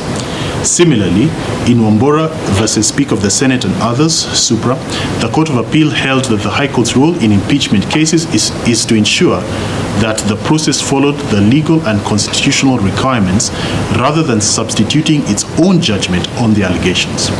The Supreme Court further reinforced this position in Sonko 2021, where it ruled that the Senate and County Assembly have the constitutional authority to determine impeachment matters, and courts should only intervene where there are clear violations of due process. Applying these principles to the present case, the High Court is not required to assess whether the Senate made the right decision, but should only determine whether the procedure followed was fair and constitutional.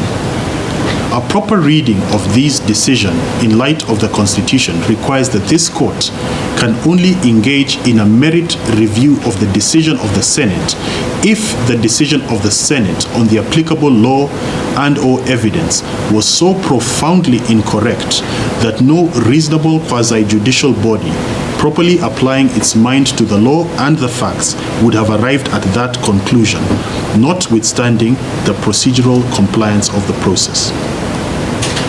This court is satisfied that the charges laid before the Senate and which were considered by the chamber in favor of impeachment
were of a nature and below.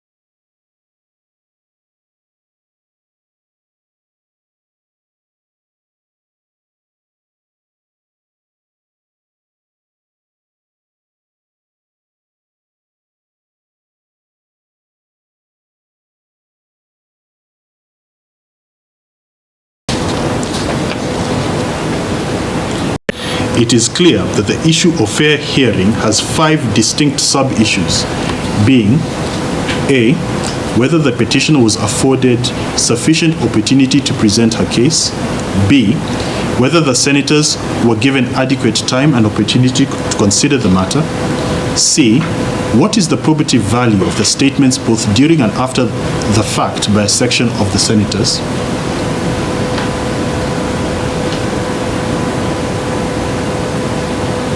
so it should be 6. D, whether there were disruptions or disorder of a nature as to deny the petitioner a fair hearing.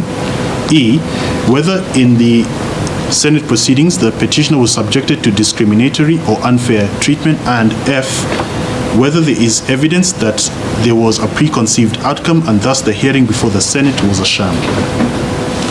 The question of whether the petitioner was afforded a sufficient opportunity to present her case requires an examination of both the individual milestones in the hearing process as well as an overall view of the entire Senate process. In both aspects, the petitioner has provided evidence in the form of the Hansard that shows that the procedural milestones were met and they were of a sufficiently proper nature as to insulate them from an adverse finding by this court. The petitioner may disagree with the overall outcome of those steps and how they connected as a whole, but the petitioner has not shown a deficiency in each or in all as a collective that would require this court's interference. Another aspect of the petitioner's argument is that she was only given 2 minutes to make a personal statement at the conclusion of the proceedings and that she did not get the chance to deliver it. However, the court's review of the Hansard and video recordings indicates that the Speaker of the Senate granted her the opportunity to speak. The uncertainty regarding whether she remained silent by choice or whether there was a technical issue with her microphone does not alter the fact that she was given the opportunity to address the Senate. Moreover, her legal counsel did not raise any objections during the proceedings, either regarding the time allocation or any technical difficulties. Courts have previously held that a party who fails to object to a procedural issue at the appropriate stage cannot later claim to have been denied a fair hearing. In Republic versus Public Procurement Administrative Review Board and another ex parte Gib Africa Limited and another 2012, the court ruled that a party who fails to raise an objection at the appropriate stage of proceedings cannot later claim to have been denied a fair hearing. Since the petitioner did not object at the time, and there is no evidence that she was prevented from speaking, the claim that her right to a personal statement was violated lacks merit. Similarly, the petitioner has failed to show that the senators did not have sufficient time and opportunity to consider the matter.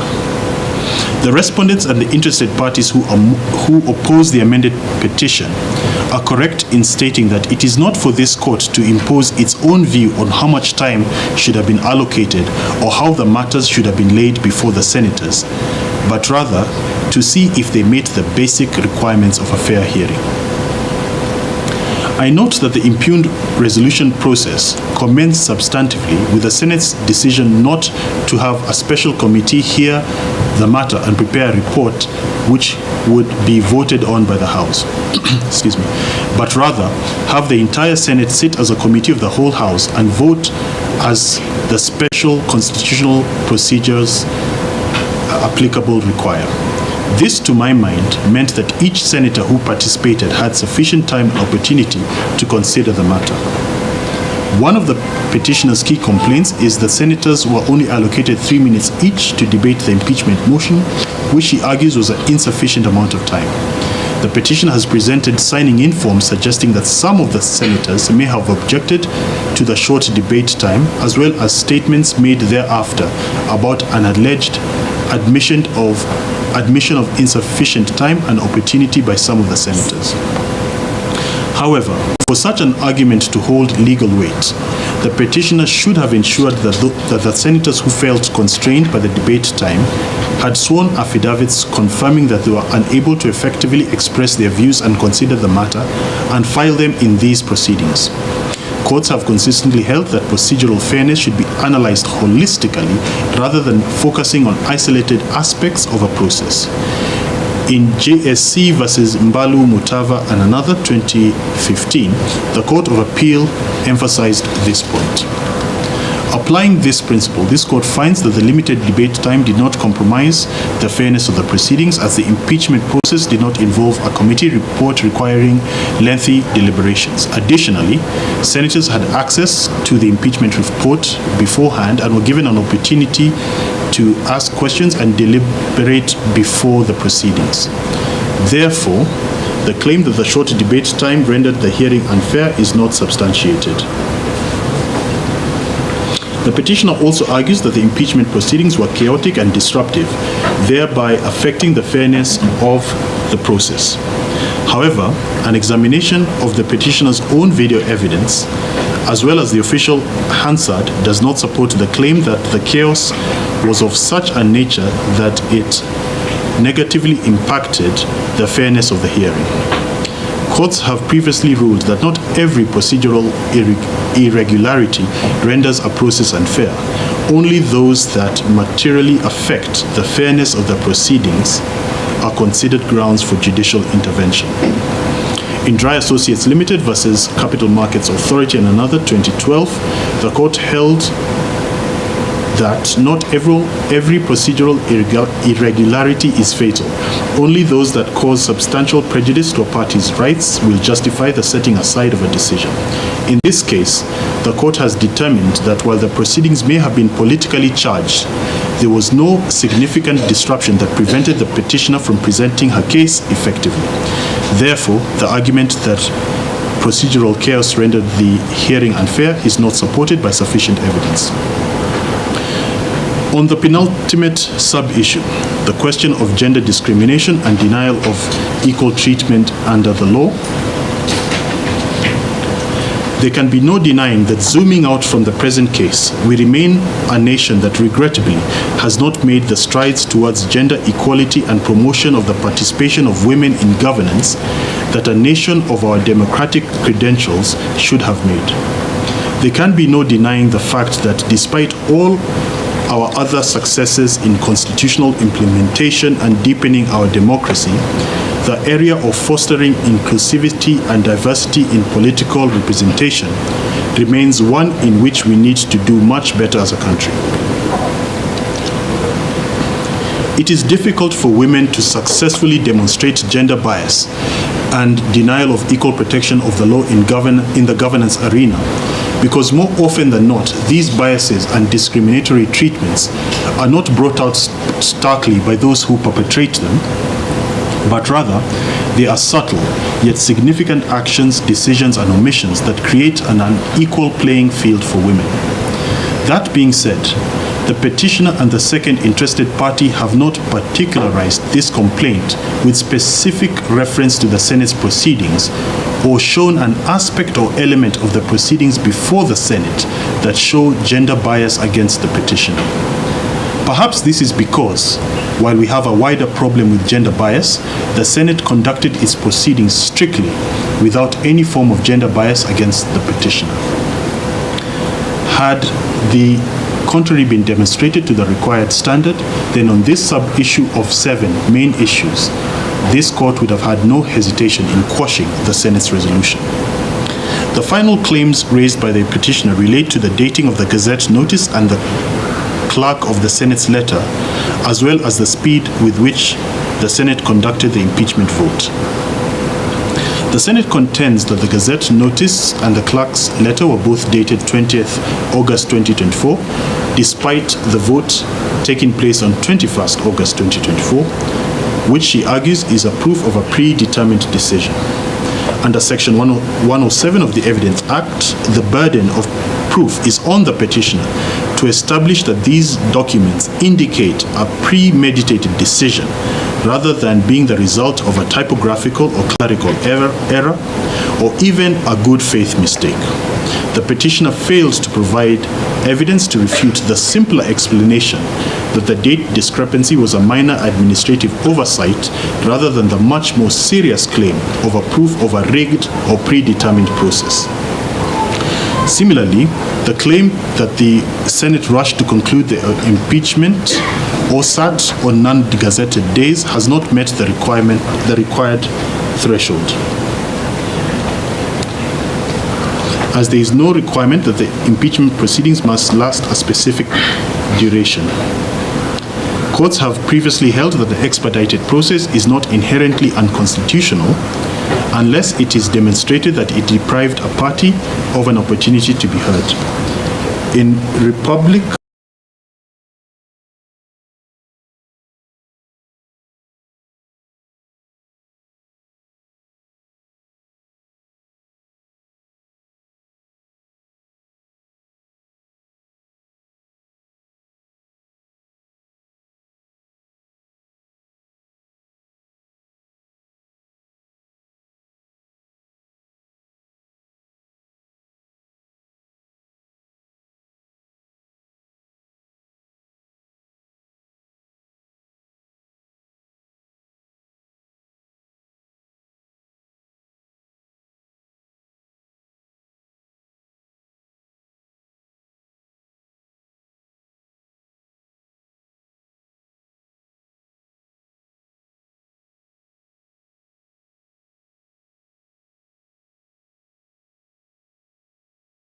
versus Speaker of Nairobi City County Assembly.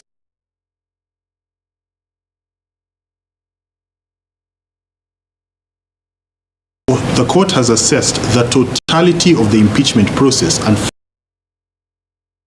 found that the petitioner was given ample opportunity to present her case and respond to allegations leveled against her. While the petitioner has pointed out certain aspects of the proceedings that she considers unfair, such as limited debate time, the opportunity to make a personal statement, the alleged chaotic nature of the proceedings, the timing of official communications, and the perceived haste in concluding the impeachment, none of these claims have been substantiated sufficiently to warrant a finding that her fair hearing rights were violated. Therefore, the Senate's impeachment process was procedurally sound and does not warrant judicial intervention on grounds of unfair hearing. Conclusion. Paragraph 133. Gubernatorial impeachment is an invaluable safeguard against impunity and abuse of office that must be jealously protected. It must not be allowed to become an avenue for fighting political proxy wars or resurrecting the ballot box contestations that were determined by the electorate when it chose a particular candidate to hold the office of governor. In that regard, the Senate, as a national legislative body that is able to rise above the din of the county-level gladiatorial arena, is uniquely placed to safeguard the sanctity, probity, and vitality of this very important accountability measure. Watering down impeachment, lowering its bar too low, or allowing it to become a facade that masks hidden political interests runs the risk of Kenyans losing confidence in the process. Interventions by the courts come further down the impeachment path, and thus it is the duty of the primary duty bearers, the concerned county assembly and thereafter the Senate, to ensure that impeachment remains as constitutionally envisaged. Turning back to the present case, and in light of the foregoing, the inescapable conclusion is that the amended petition dated 23rd December 2024 has not met the required legal threshold for success. As outlined above, certain aspects of what was laid before this court and submitted on extensively by the parties has been reserved for determination in another forum. a situation occasioned by the petitioner's choice to split her grievances into 2 petitions pending before 2 different High Court stations. What this court could safely determine without falling into sub judice was insufficiently articulated for finding in favor of the petitioner. While ordinarily costs would follow the event, in the circumstances of this matter, I am satisfied that it is fit, just, and proper that each party bears its own costs. Before I rest my quill by penning the disposition and final orders, I must thank the learned counsel for the parties in this matter for their industry, adherence to strict and short timelines, and the professional courtesy they extended each other. The breadth of their written submissions and the manner in which they ably highlighted those submissions orally made this court's task of judgment writing a lot easier. I would also like to thank the parties for maintaining decorum while attending court sessions, despite this being a highly emotive and charged matter. Disposition and final orders. Consequently, and for the following reasons, this court finds and determines that A. The amended petition dated 23rd December 2024, which is the subject of the proceedings herein, is found to be without merit and is dismissed accordingly. B.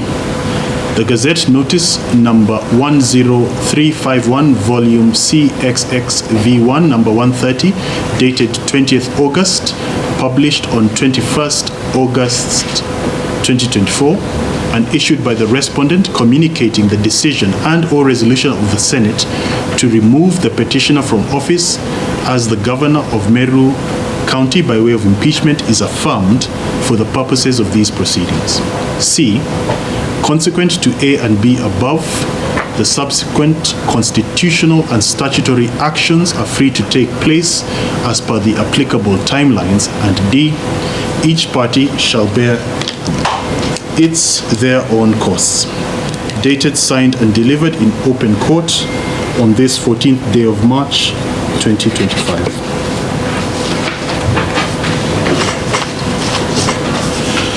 I did, before Councillor Mutuma, before you speak, I did state at the beginning that I would give you hard copies.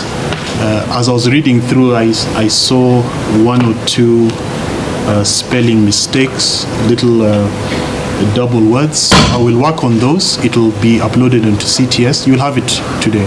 So I'll do that. You'll have it on CTS today. I have signed the hard copy as required by the law with my handwritten corrections of those spelling mistakes. Yes, Councillor Mutuma? Yes, thank you, Your Lordship, for the judgment. We note the expeditious nature in which the court has been able to dispose of this matter. Yes. My instructions, Your Lordship, is that we note from your judgment that a majority of the issues raised in the petition remain unresolved. Yes. And have been shelved and reserved for determination by the petition pending in Meru. Yeah. We are therefore of a strong position that there is need to grant the petitioner an opportunity to have those issues which are the majority heard and determined.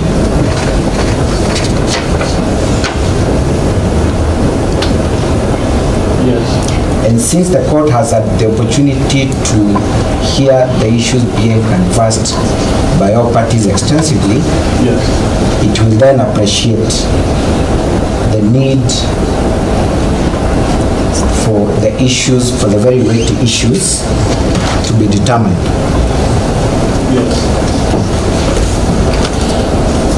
As such, Your Lordship, my instructions are to humbly request you to grant us temporary relief in whatever nature, but specifically an order of status quo to be maintained in the prevailing period. A, to allow the petitioner ably prosecute the issues pending before the Meru Court. Yes. And secondly, to also consider exercising a right of appeal in the Court of Appeal.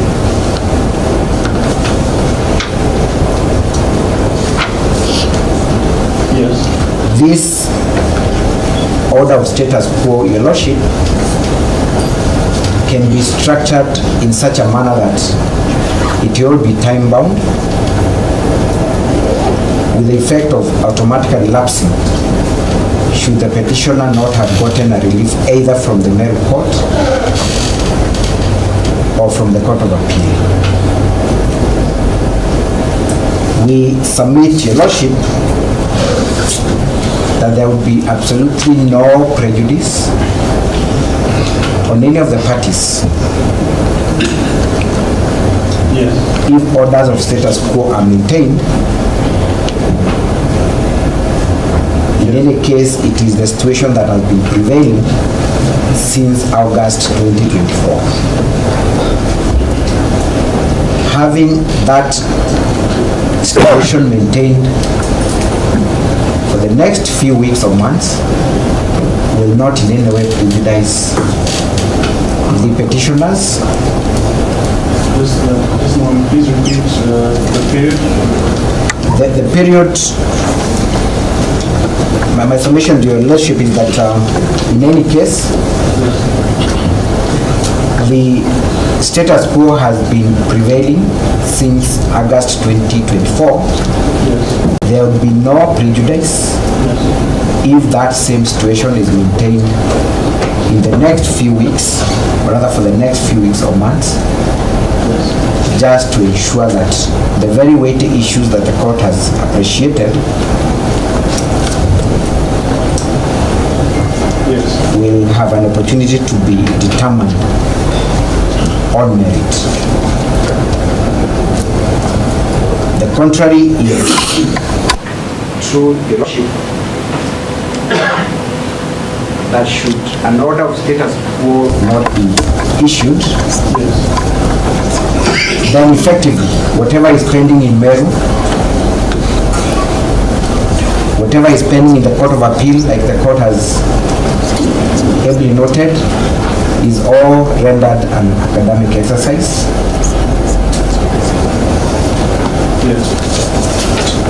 By dint of Article 23, we humbly request the court to issue conservatory orders post-judgment. And to expedite our next move, Your Lordship, we humbly then request the court to direct the Deputy Registrar to supply us with typed proceedings in this matter.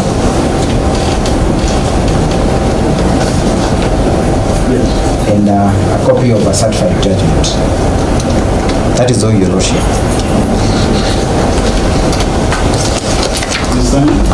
Yes. Thank you, my Lord.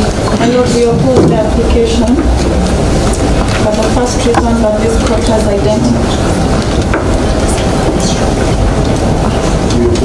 Yes, we oppose the application. My Lord, in your judgment, this court has identified that the petitioner's action of approaching two different courts was for this purpose exactly. This application is not to dismiss the respondents from enjoying the fruits of their judgments after this court has started third parties on merit. I know it is not true that there will be no prejudice. The court has found that on merit, the Senate did conduct a proper process within the law. Yes. And further suspending that process is not in the interest of justice. It is not in the interest of Article 10. And it is not what is envisaged under Article 181. Yes. My Lord, the petitioner having been found to be worthy of living office pursuant to Article 181, she has remedies in other courts, but at this point, this court is found insufficient. My Lord, the Meru Court is seized of the matters pending before it, and you have rightly declined to deal with those matters. That court can make appropriate orders concerning this issue.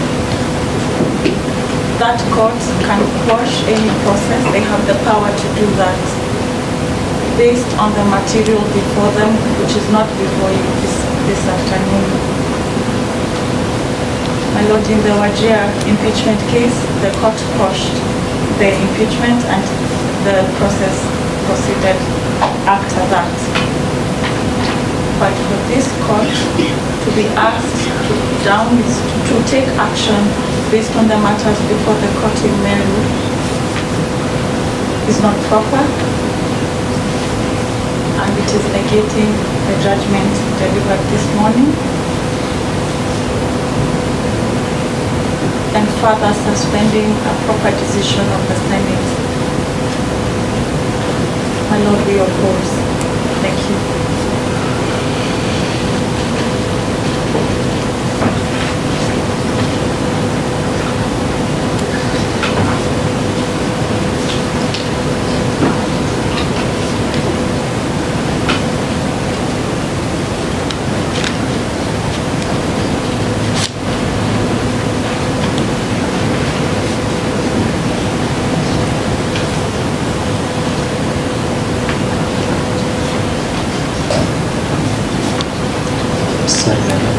Just a moment.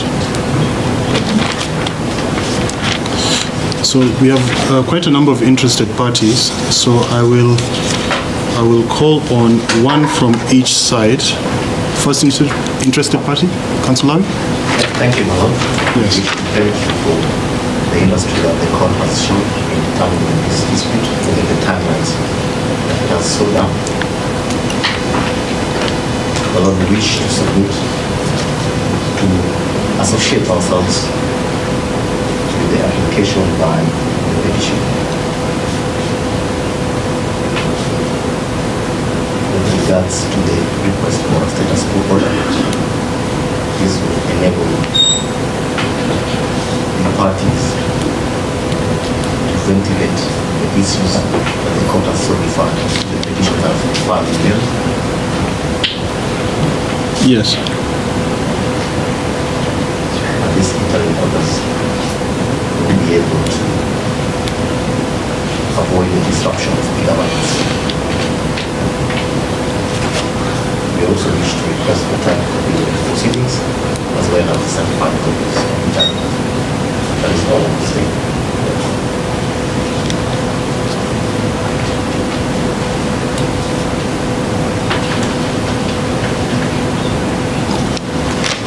Councillor Kirimi.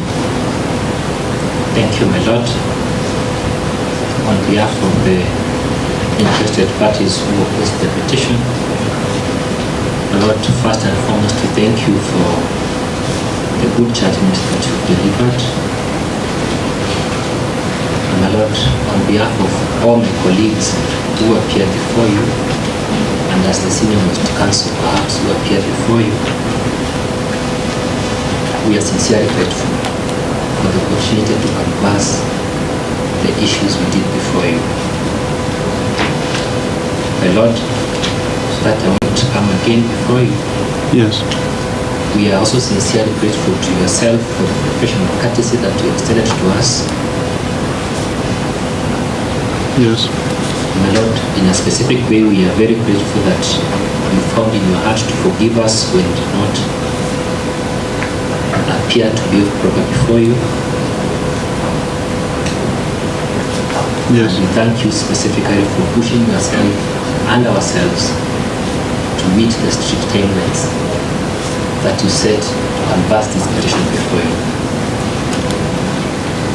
My Lord, turning to the application by Mr. Mutuma,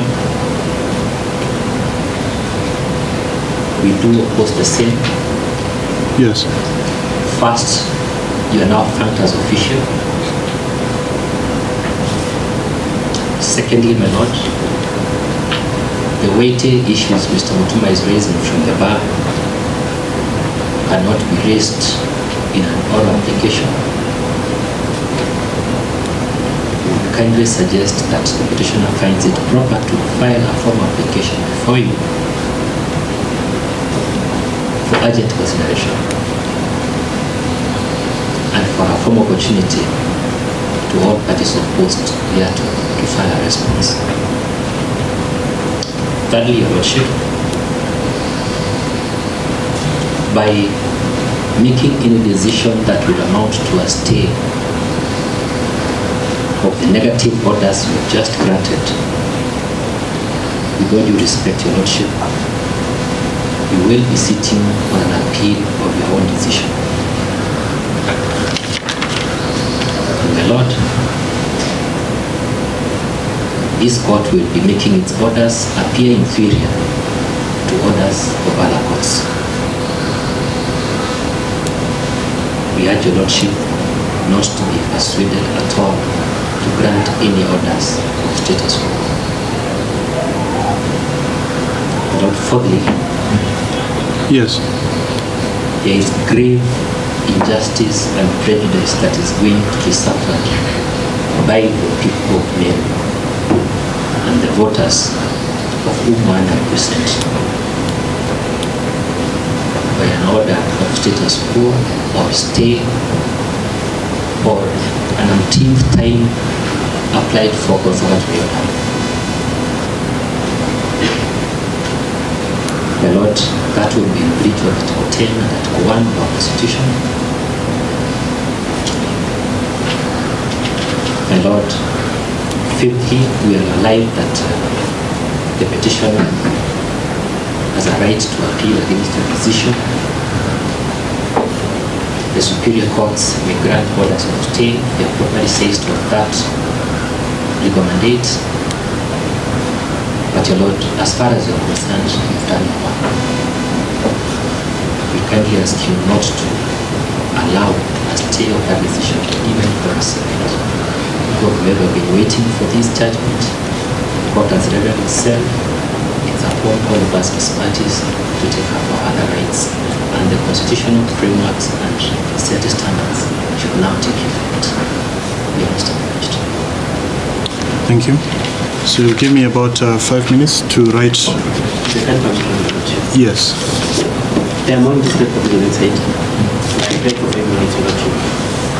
Because we have so many interested parties, if I extend to yourselves, for fairness, I'd have to extend to others. It's a straightforward issue. I think every counsel who walks into a court in this country and beyond has an application for stay in their mind, or how they will attack an application of stay if their side has won. So I'd request that you allow me to give my ruling, and we leave it at that. Okay.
So this is my ruling on the oral application. The court has heard and considered the petitioner's application for status quo or stay or interim relief that would maintain the petitioner as the governor of Meru County and stop the consequent actions that the judgment of this court has allowed to take place from being implemented. Learned counsel for the petitioner has argued that the temporary relief in whatever form would allow the petitioner to adequately canvass the pending Meru High Court matter, which in the judgment of this court, a number of issues have been reserved for hearing and determination by that court. Further, Counsel Mutuma submitted that doing so would also allow the petitioner to effectively apply for and exercise her right to appeal to the court above. Counsel Mutuma argues that no party would suffer any prejudice, as in essence, the oral application, if granted, would merely maintain and extend the status quo that has obtained from 21st August 2024 for a few more weeks and months. Learned counsel underscored that, on the contrary, not allowing the oral application would result in significant changes in the governance of the county of Meru and would render the Meru High Court matter or any forthcoming appeal academic. In support, learned counsel for the first interested party, Counsel Lawi, on behalf of all the interested parties supporting the amended petition, echoed the submissions of petitioner's counsel and reinforced the need for a status quo order to allow for a seamless appeal process as well as a seamless hearing and determination of the other matter. Counsel Thanji, learned counsel for the respondent, opposed the oral application. She observed that the court is now functus official and the petitioner has other avenues in a matter that is still pending, being the Meru High Court matter, or upon appeal. She concluded by noting that the judgment was clear that the Senate's actions and resolution were constitutional, and thus it would not be proper to suspend that action, and also this own court's judgment delivered earlier in today's session. Counsel Kirimi, learned counsel for the third interested party, and on behalf of all counsel for the interested parties opposed, added and argued that this court cannot stay a negative finding, and the granting of the oral application would amount to this court sitting on appeal of its own decision. Counsel Kirimi argued that stay or interim relief would greatly prejudice the people of Meru, one of which he represents in these proceedings, who have been eagerly awaiting the conclusion of this matter. The grant of the orders sought orally would also prolong the uncertainty in Meru County. He rested by arguing that in any case, it is a weighty application that should be in writing, with all parties being granted time to respond before a decision. I have considered the submissions by learned counsel and reflected on the matter in light of the unique circumstances of the case and the applicable judicial precedent.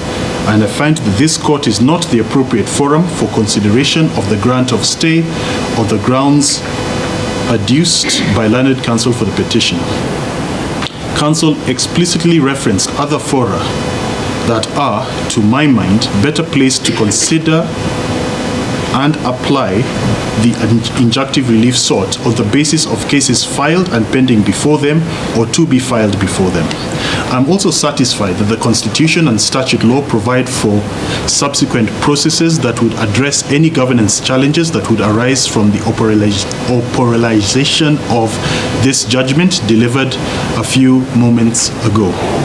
Lastly, I find that neither the petitioner nor the interested parties in support have identified any weighty issue that would or could be a potential error in my judgment just delivered that could form the basis of this court considering if there would be an arguable appeal or a just reason to stay this judgment in the interim. Overall, and noting that Our constitutional order gives the petitioner ample time to seek injunctive relief in other fora, and noting that this has been a prolonged litigation in which the petitioner has enjoyed interim relief since 21st August 2024 with respect to a resolution of the Senate that has been found to be lawful by this court, I decline to grant the interim relief or stay sought orally. Certified copy of judgment and proceedings to be availed on priority. 14th March 2025. So I will work on the slight, yes, Ms. Tanch, sorry. No. Thank you, my lord. Yes. We appreciate the industry and the time taken. We're grateful.